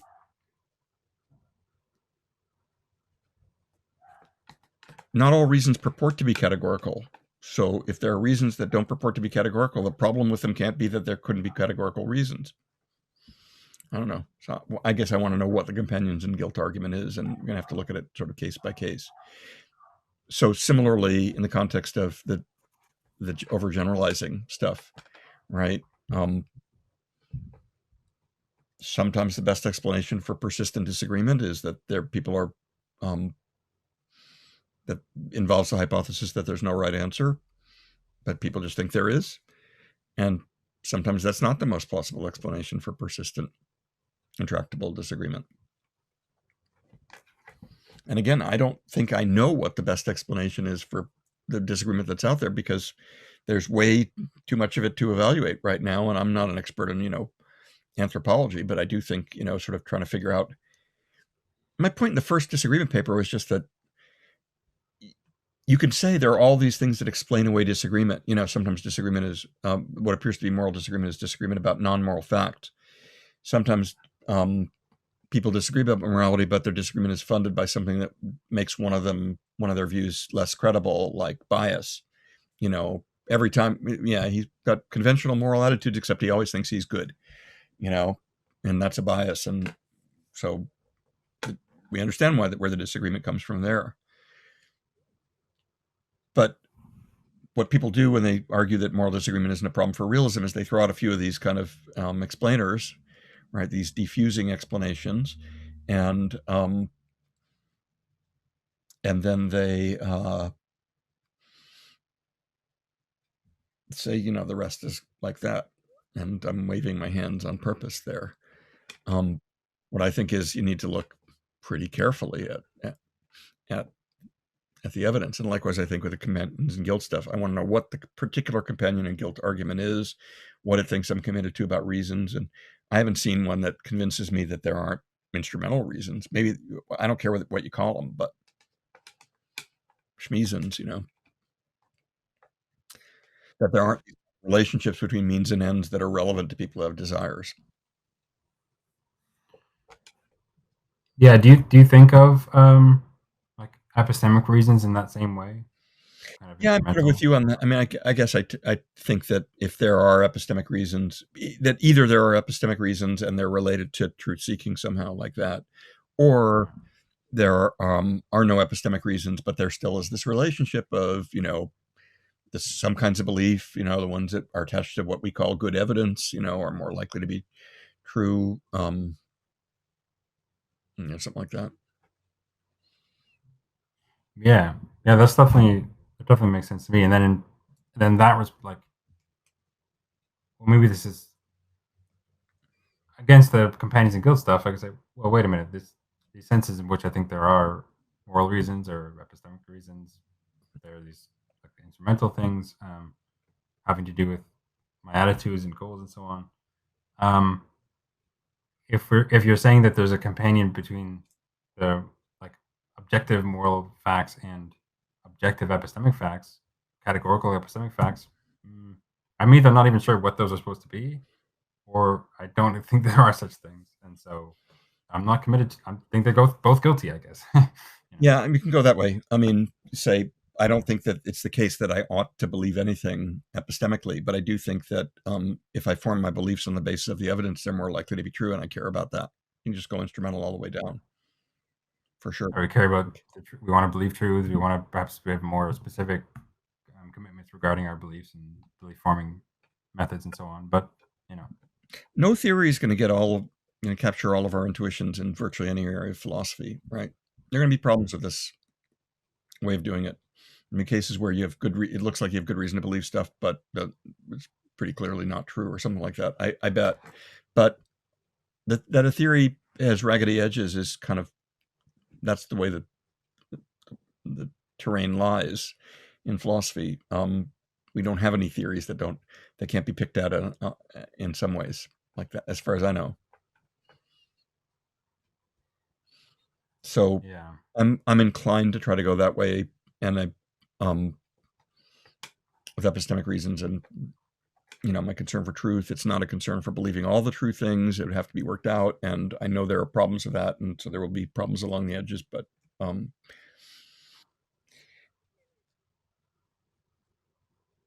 yeah, I'm not looking for the perfect theory. I'm looking for the best theory. Given what seems plausible.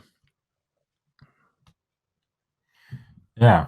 That makes sense to me. I did want to ask, what do you think about like aesthetic value and other potential values that people might talk about? Is that like I'm an anti-realist about it, about all of it, all value.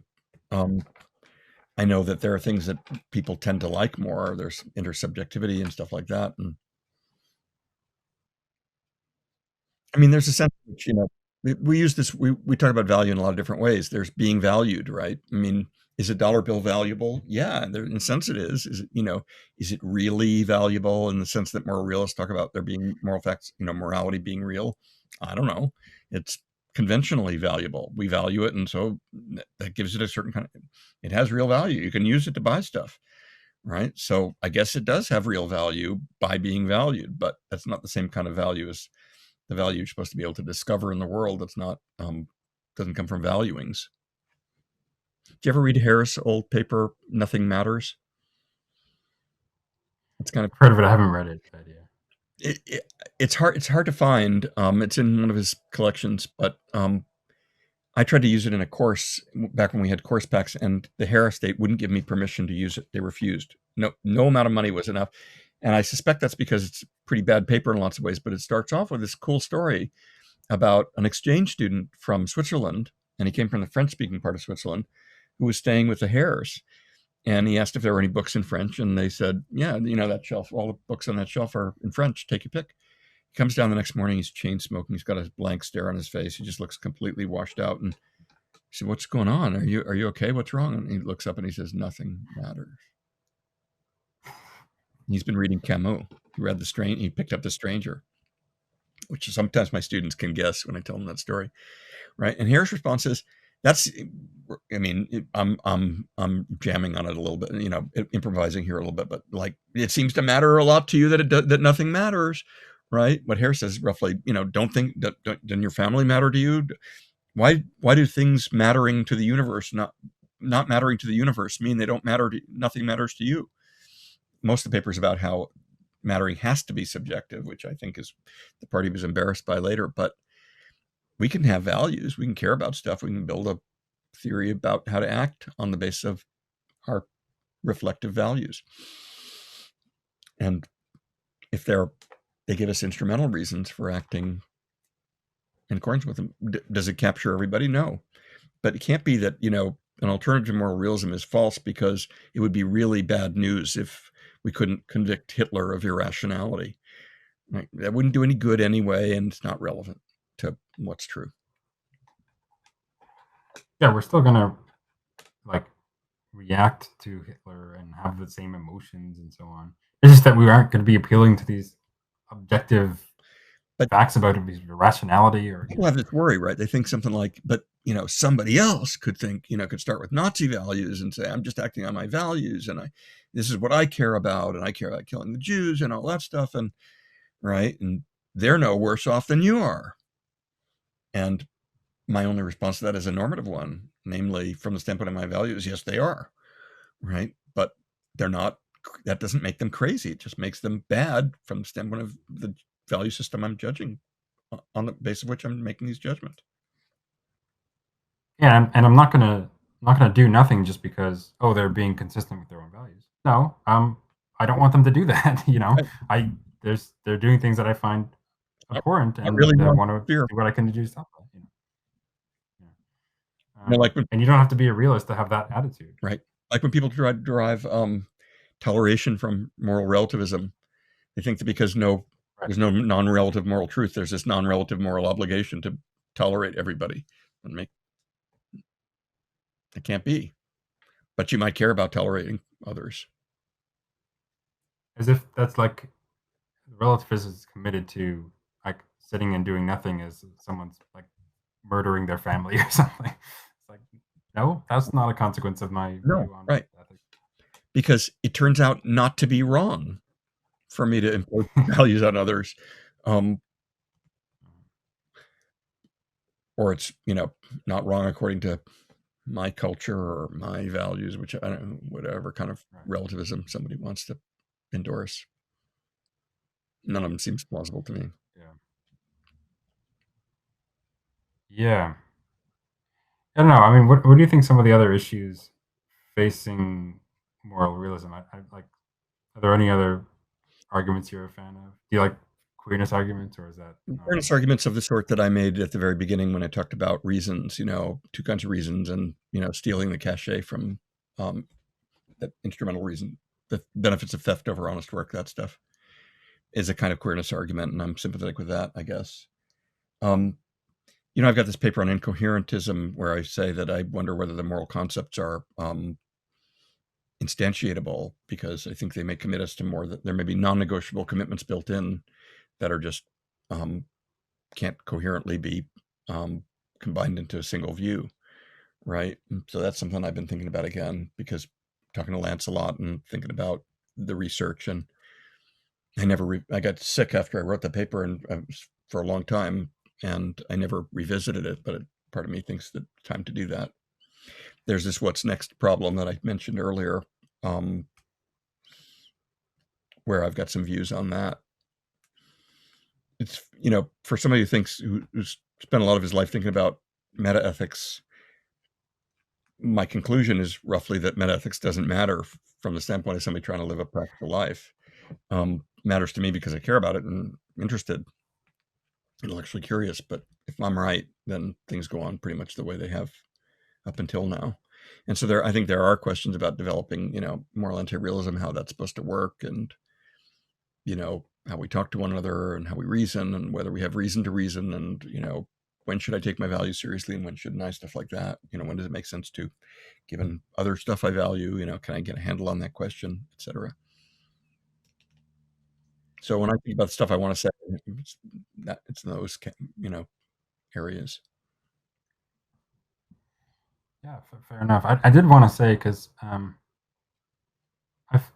kind of the view that everyone, including the committed realists, when it comes to deciding what to do, um, they may care about what if they think there's certain moral facts and so on, they may care about following those, but ultimately they're still deciding, you know, they're considering their aims and their goals and what they care about and following that. It might be that it aligns with the moral facts because they care about what the moral facts are, but And it might make sense. still fundamentally the same. You said earlier that, suppose you find out that there's this classification. The thought is that there might be some properties that once you came to recognize them, you would care about them, even though they're general. That's possible, right? Like I say, I don't care about morality, but I do care about generosity and kindness, for example. But those are general terms too, right? And so it's not that's not the bar to their being real and something you could care about. Just morality itself, I don't looks like a kind of a big pig in a poke to me. So I do not want to behave morally no matter what. If it accords with these other values at a slightly lower level of generality that I have, maybe. But like I was saying earlier, if I found out moral thinking committed me to utilitarianism, that'd be a reason to give up moral thinking as much as a reason to be a utilitarian.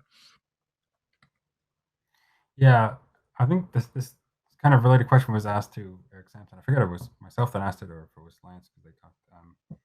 Uh, what would you do if you know your what you preferred to do, like your based on your desires, was like strongly out of accord with what you took the moral fact to be on some matter, right?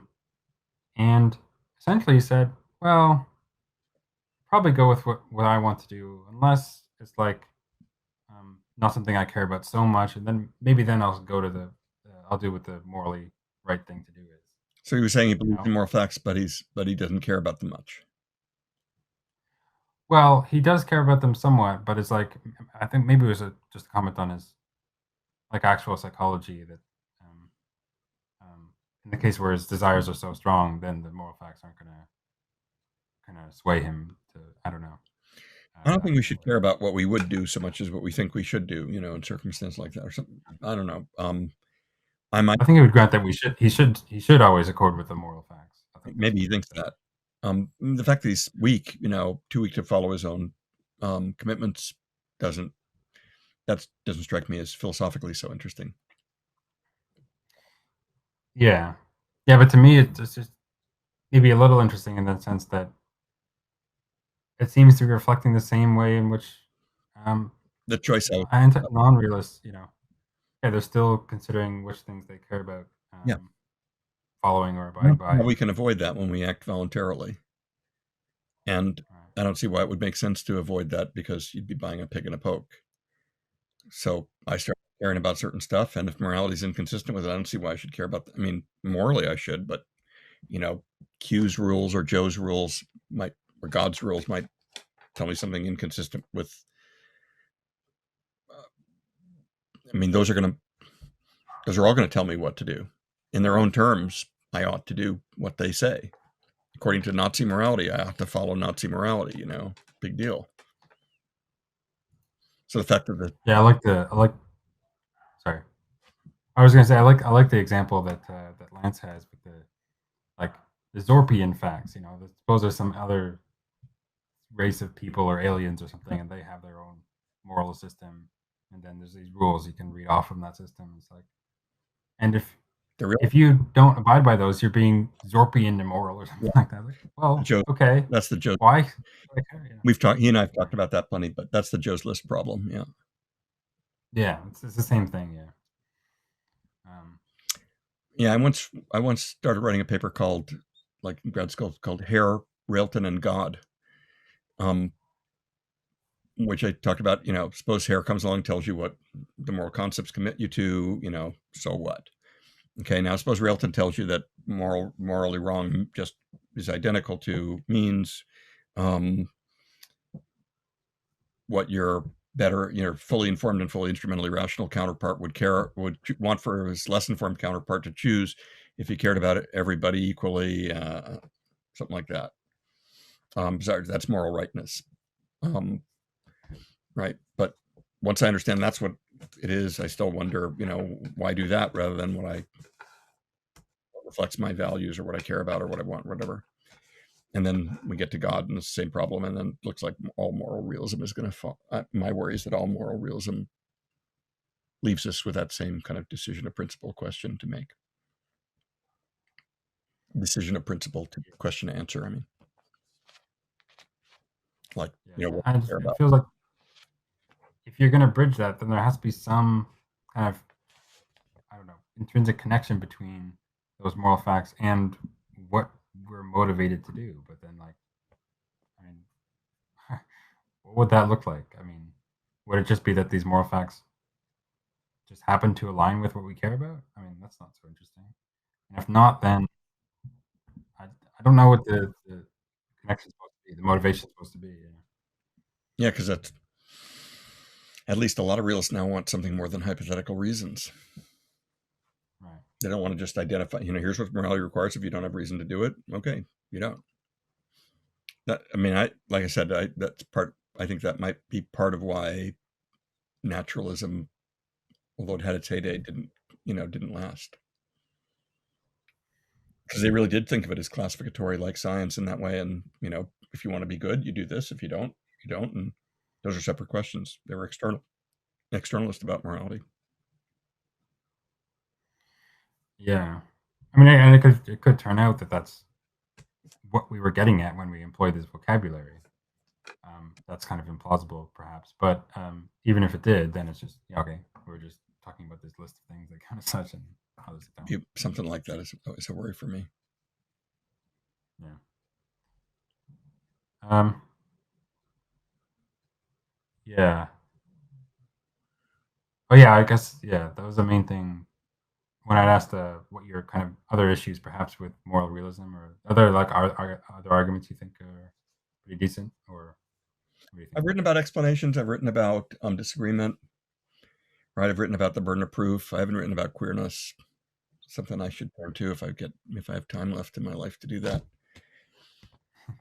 But I'm also thinking about going back to incoherentism and seeing, working with Lance on that to think about what, and wondering whether there's a way to do better studies. Do you think the like folk usage really matters that much to these debates? Like, because I think some realists will say, "Oh, I don't care." Okay, maybe a lot of people when they employ these They do terms, say that. yeah. They say that I don't care what people, use the words to mean. I care about, you know.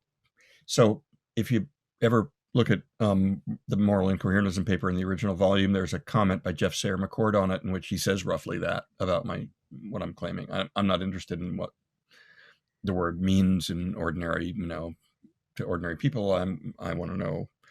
And he talks about how some people start to use the word God to mean, all of nature or something and not a being. And when he asks whether God exists, he's not asking about that. He's asking the old question. But what I say in response is there is no old question here that we have gotten away from, in the same way that would be analogous to what you're talking about.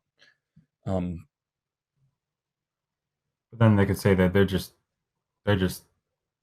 stipulating a question now. I guess I don't know. Yeah, they can, but here's the worry.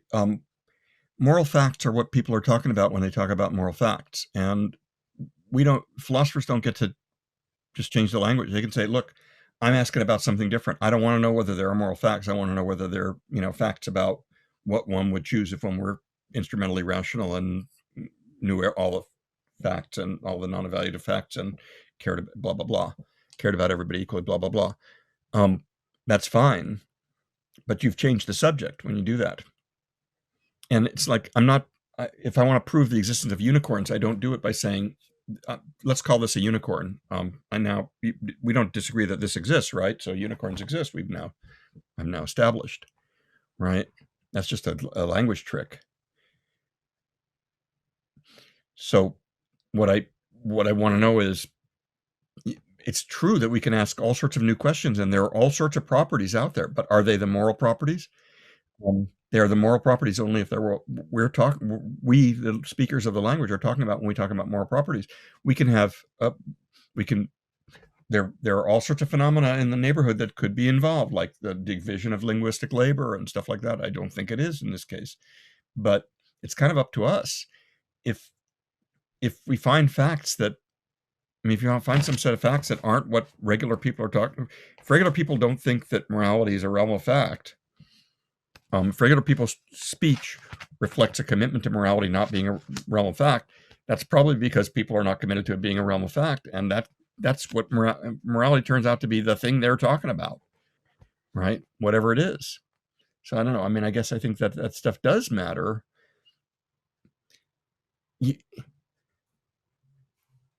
I don't deny that there are facts about what a particular version of utilitarianism would recommend in a certain context. I deny that that's a moral fact, but whether it is or not is tied to what our words mean. It's a question whether they're moral facts, not whether there are any facts in the neighborhood that we could come up with. But we're trying to answer questions that we've been asking for a long time, right? And that are being asked to people. And I guess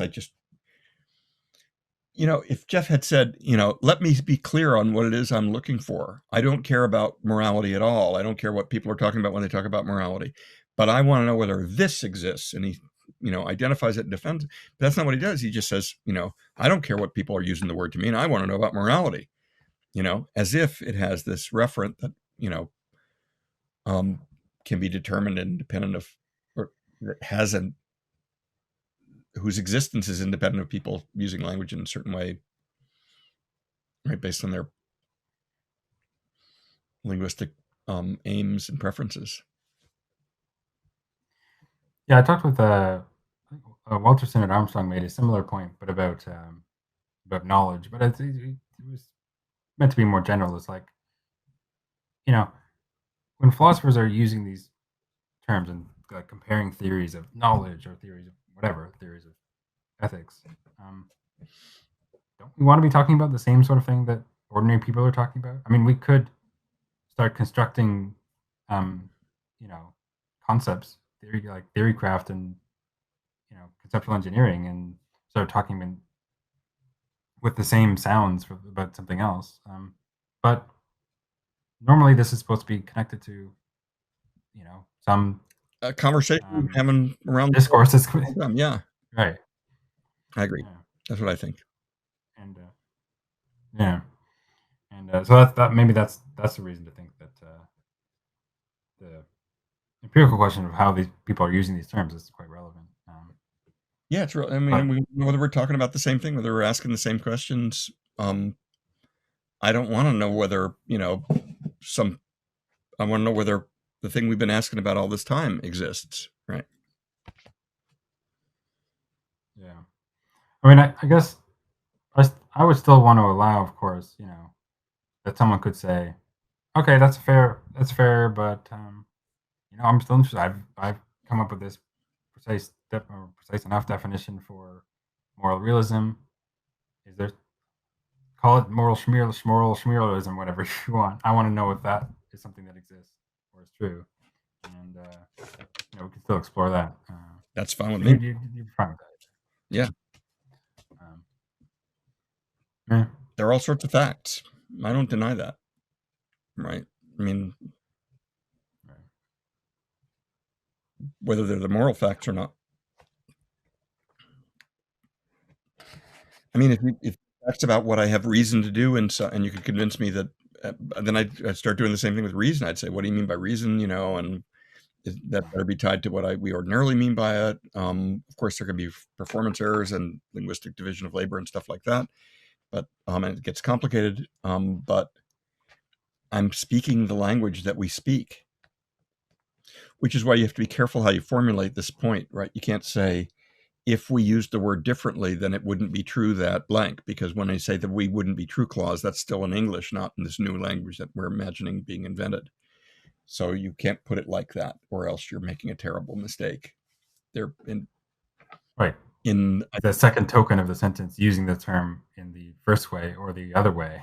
Right. That's the worry. Otherwise, it's equivocation. You have to say, like, moral facts are whatever we're talking about. People are talking about when they use the moral vocabulary. Not if we use it differently, this would be true, because I'm still speaking English, not that new language in which we use the words differently. When I say this would be true, so it ends up wrong.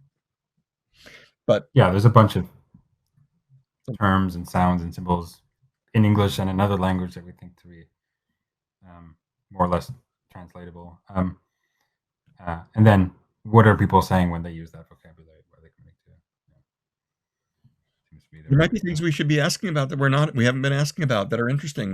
Might be relevant to decisions about what to do. But I would resist claiming that something is moral rightness if it's not what people are talking about when they talk about moral rightness, at least in some sense. Don't have to know all the contours of it to be talking about it, but have to be able to refer to it in some way. Have to be able fair enough. All right. I didn't want to keep you all day, although I do like talking about this stuff, and I can tell you do too as well. Yeah. So I did want to wrap up soon, and I normally end with a question about like what you think the value of philosophy is, or at least the value to you. interesting question using the word value here, but I don't know. What do you think about the significance, at least to you, of doing philosophy, and in particular the sort of philosophy that you do? I like being clear-headed. I think the tools and form of reasoning are really very helpful to me. Some of the substantive issues I'm sort of less interested in than I used to be, because I think there's a lot of nonsense in philosophy now too. There's a lot of, like, I can defend this position against all comers, whether it's plausible or not. A lot of gamesmanship, that sort of thing. Defending a position, a crazy-ish position, because nobody has, and if you can do it really well, it's very impressive to people. So in some cases, I'm a little disappointed with, because when I came out on, when I first got my job, I would teach metaethics, and I would say, there's this kind of convergence. The forms of anti-realism that are popular now look an awful lot like the forms of realism that are popular now, and maybe there's really not that much to disagree about anymore.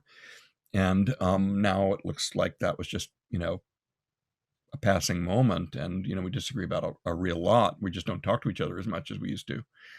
So I have some worries I have some conciliationist style worries about how good we are at figuring out the truth in philosophy. But I do like the reasoning method, and I try to defend my view. I try to be as fair-minded as I can about it.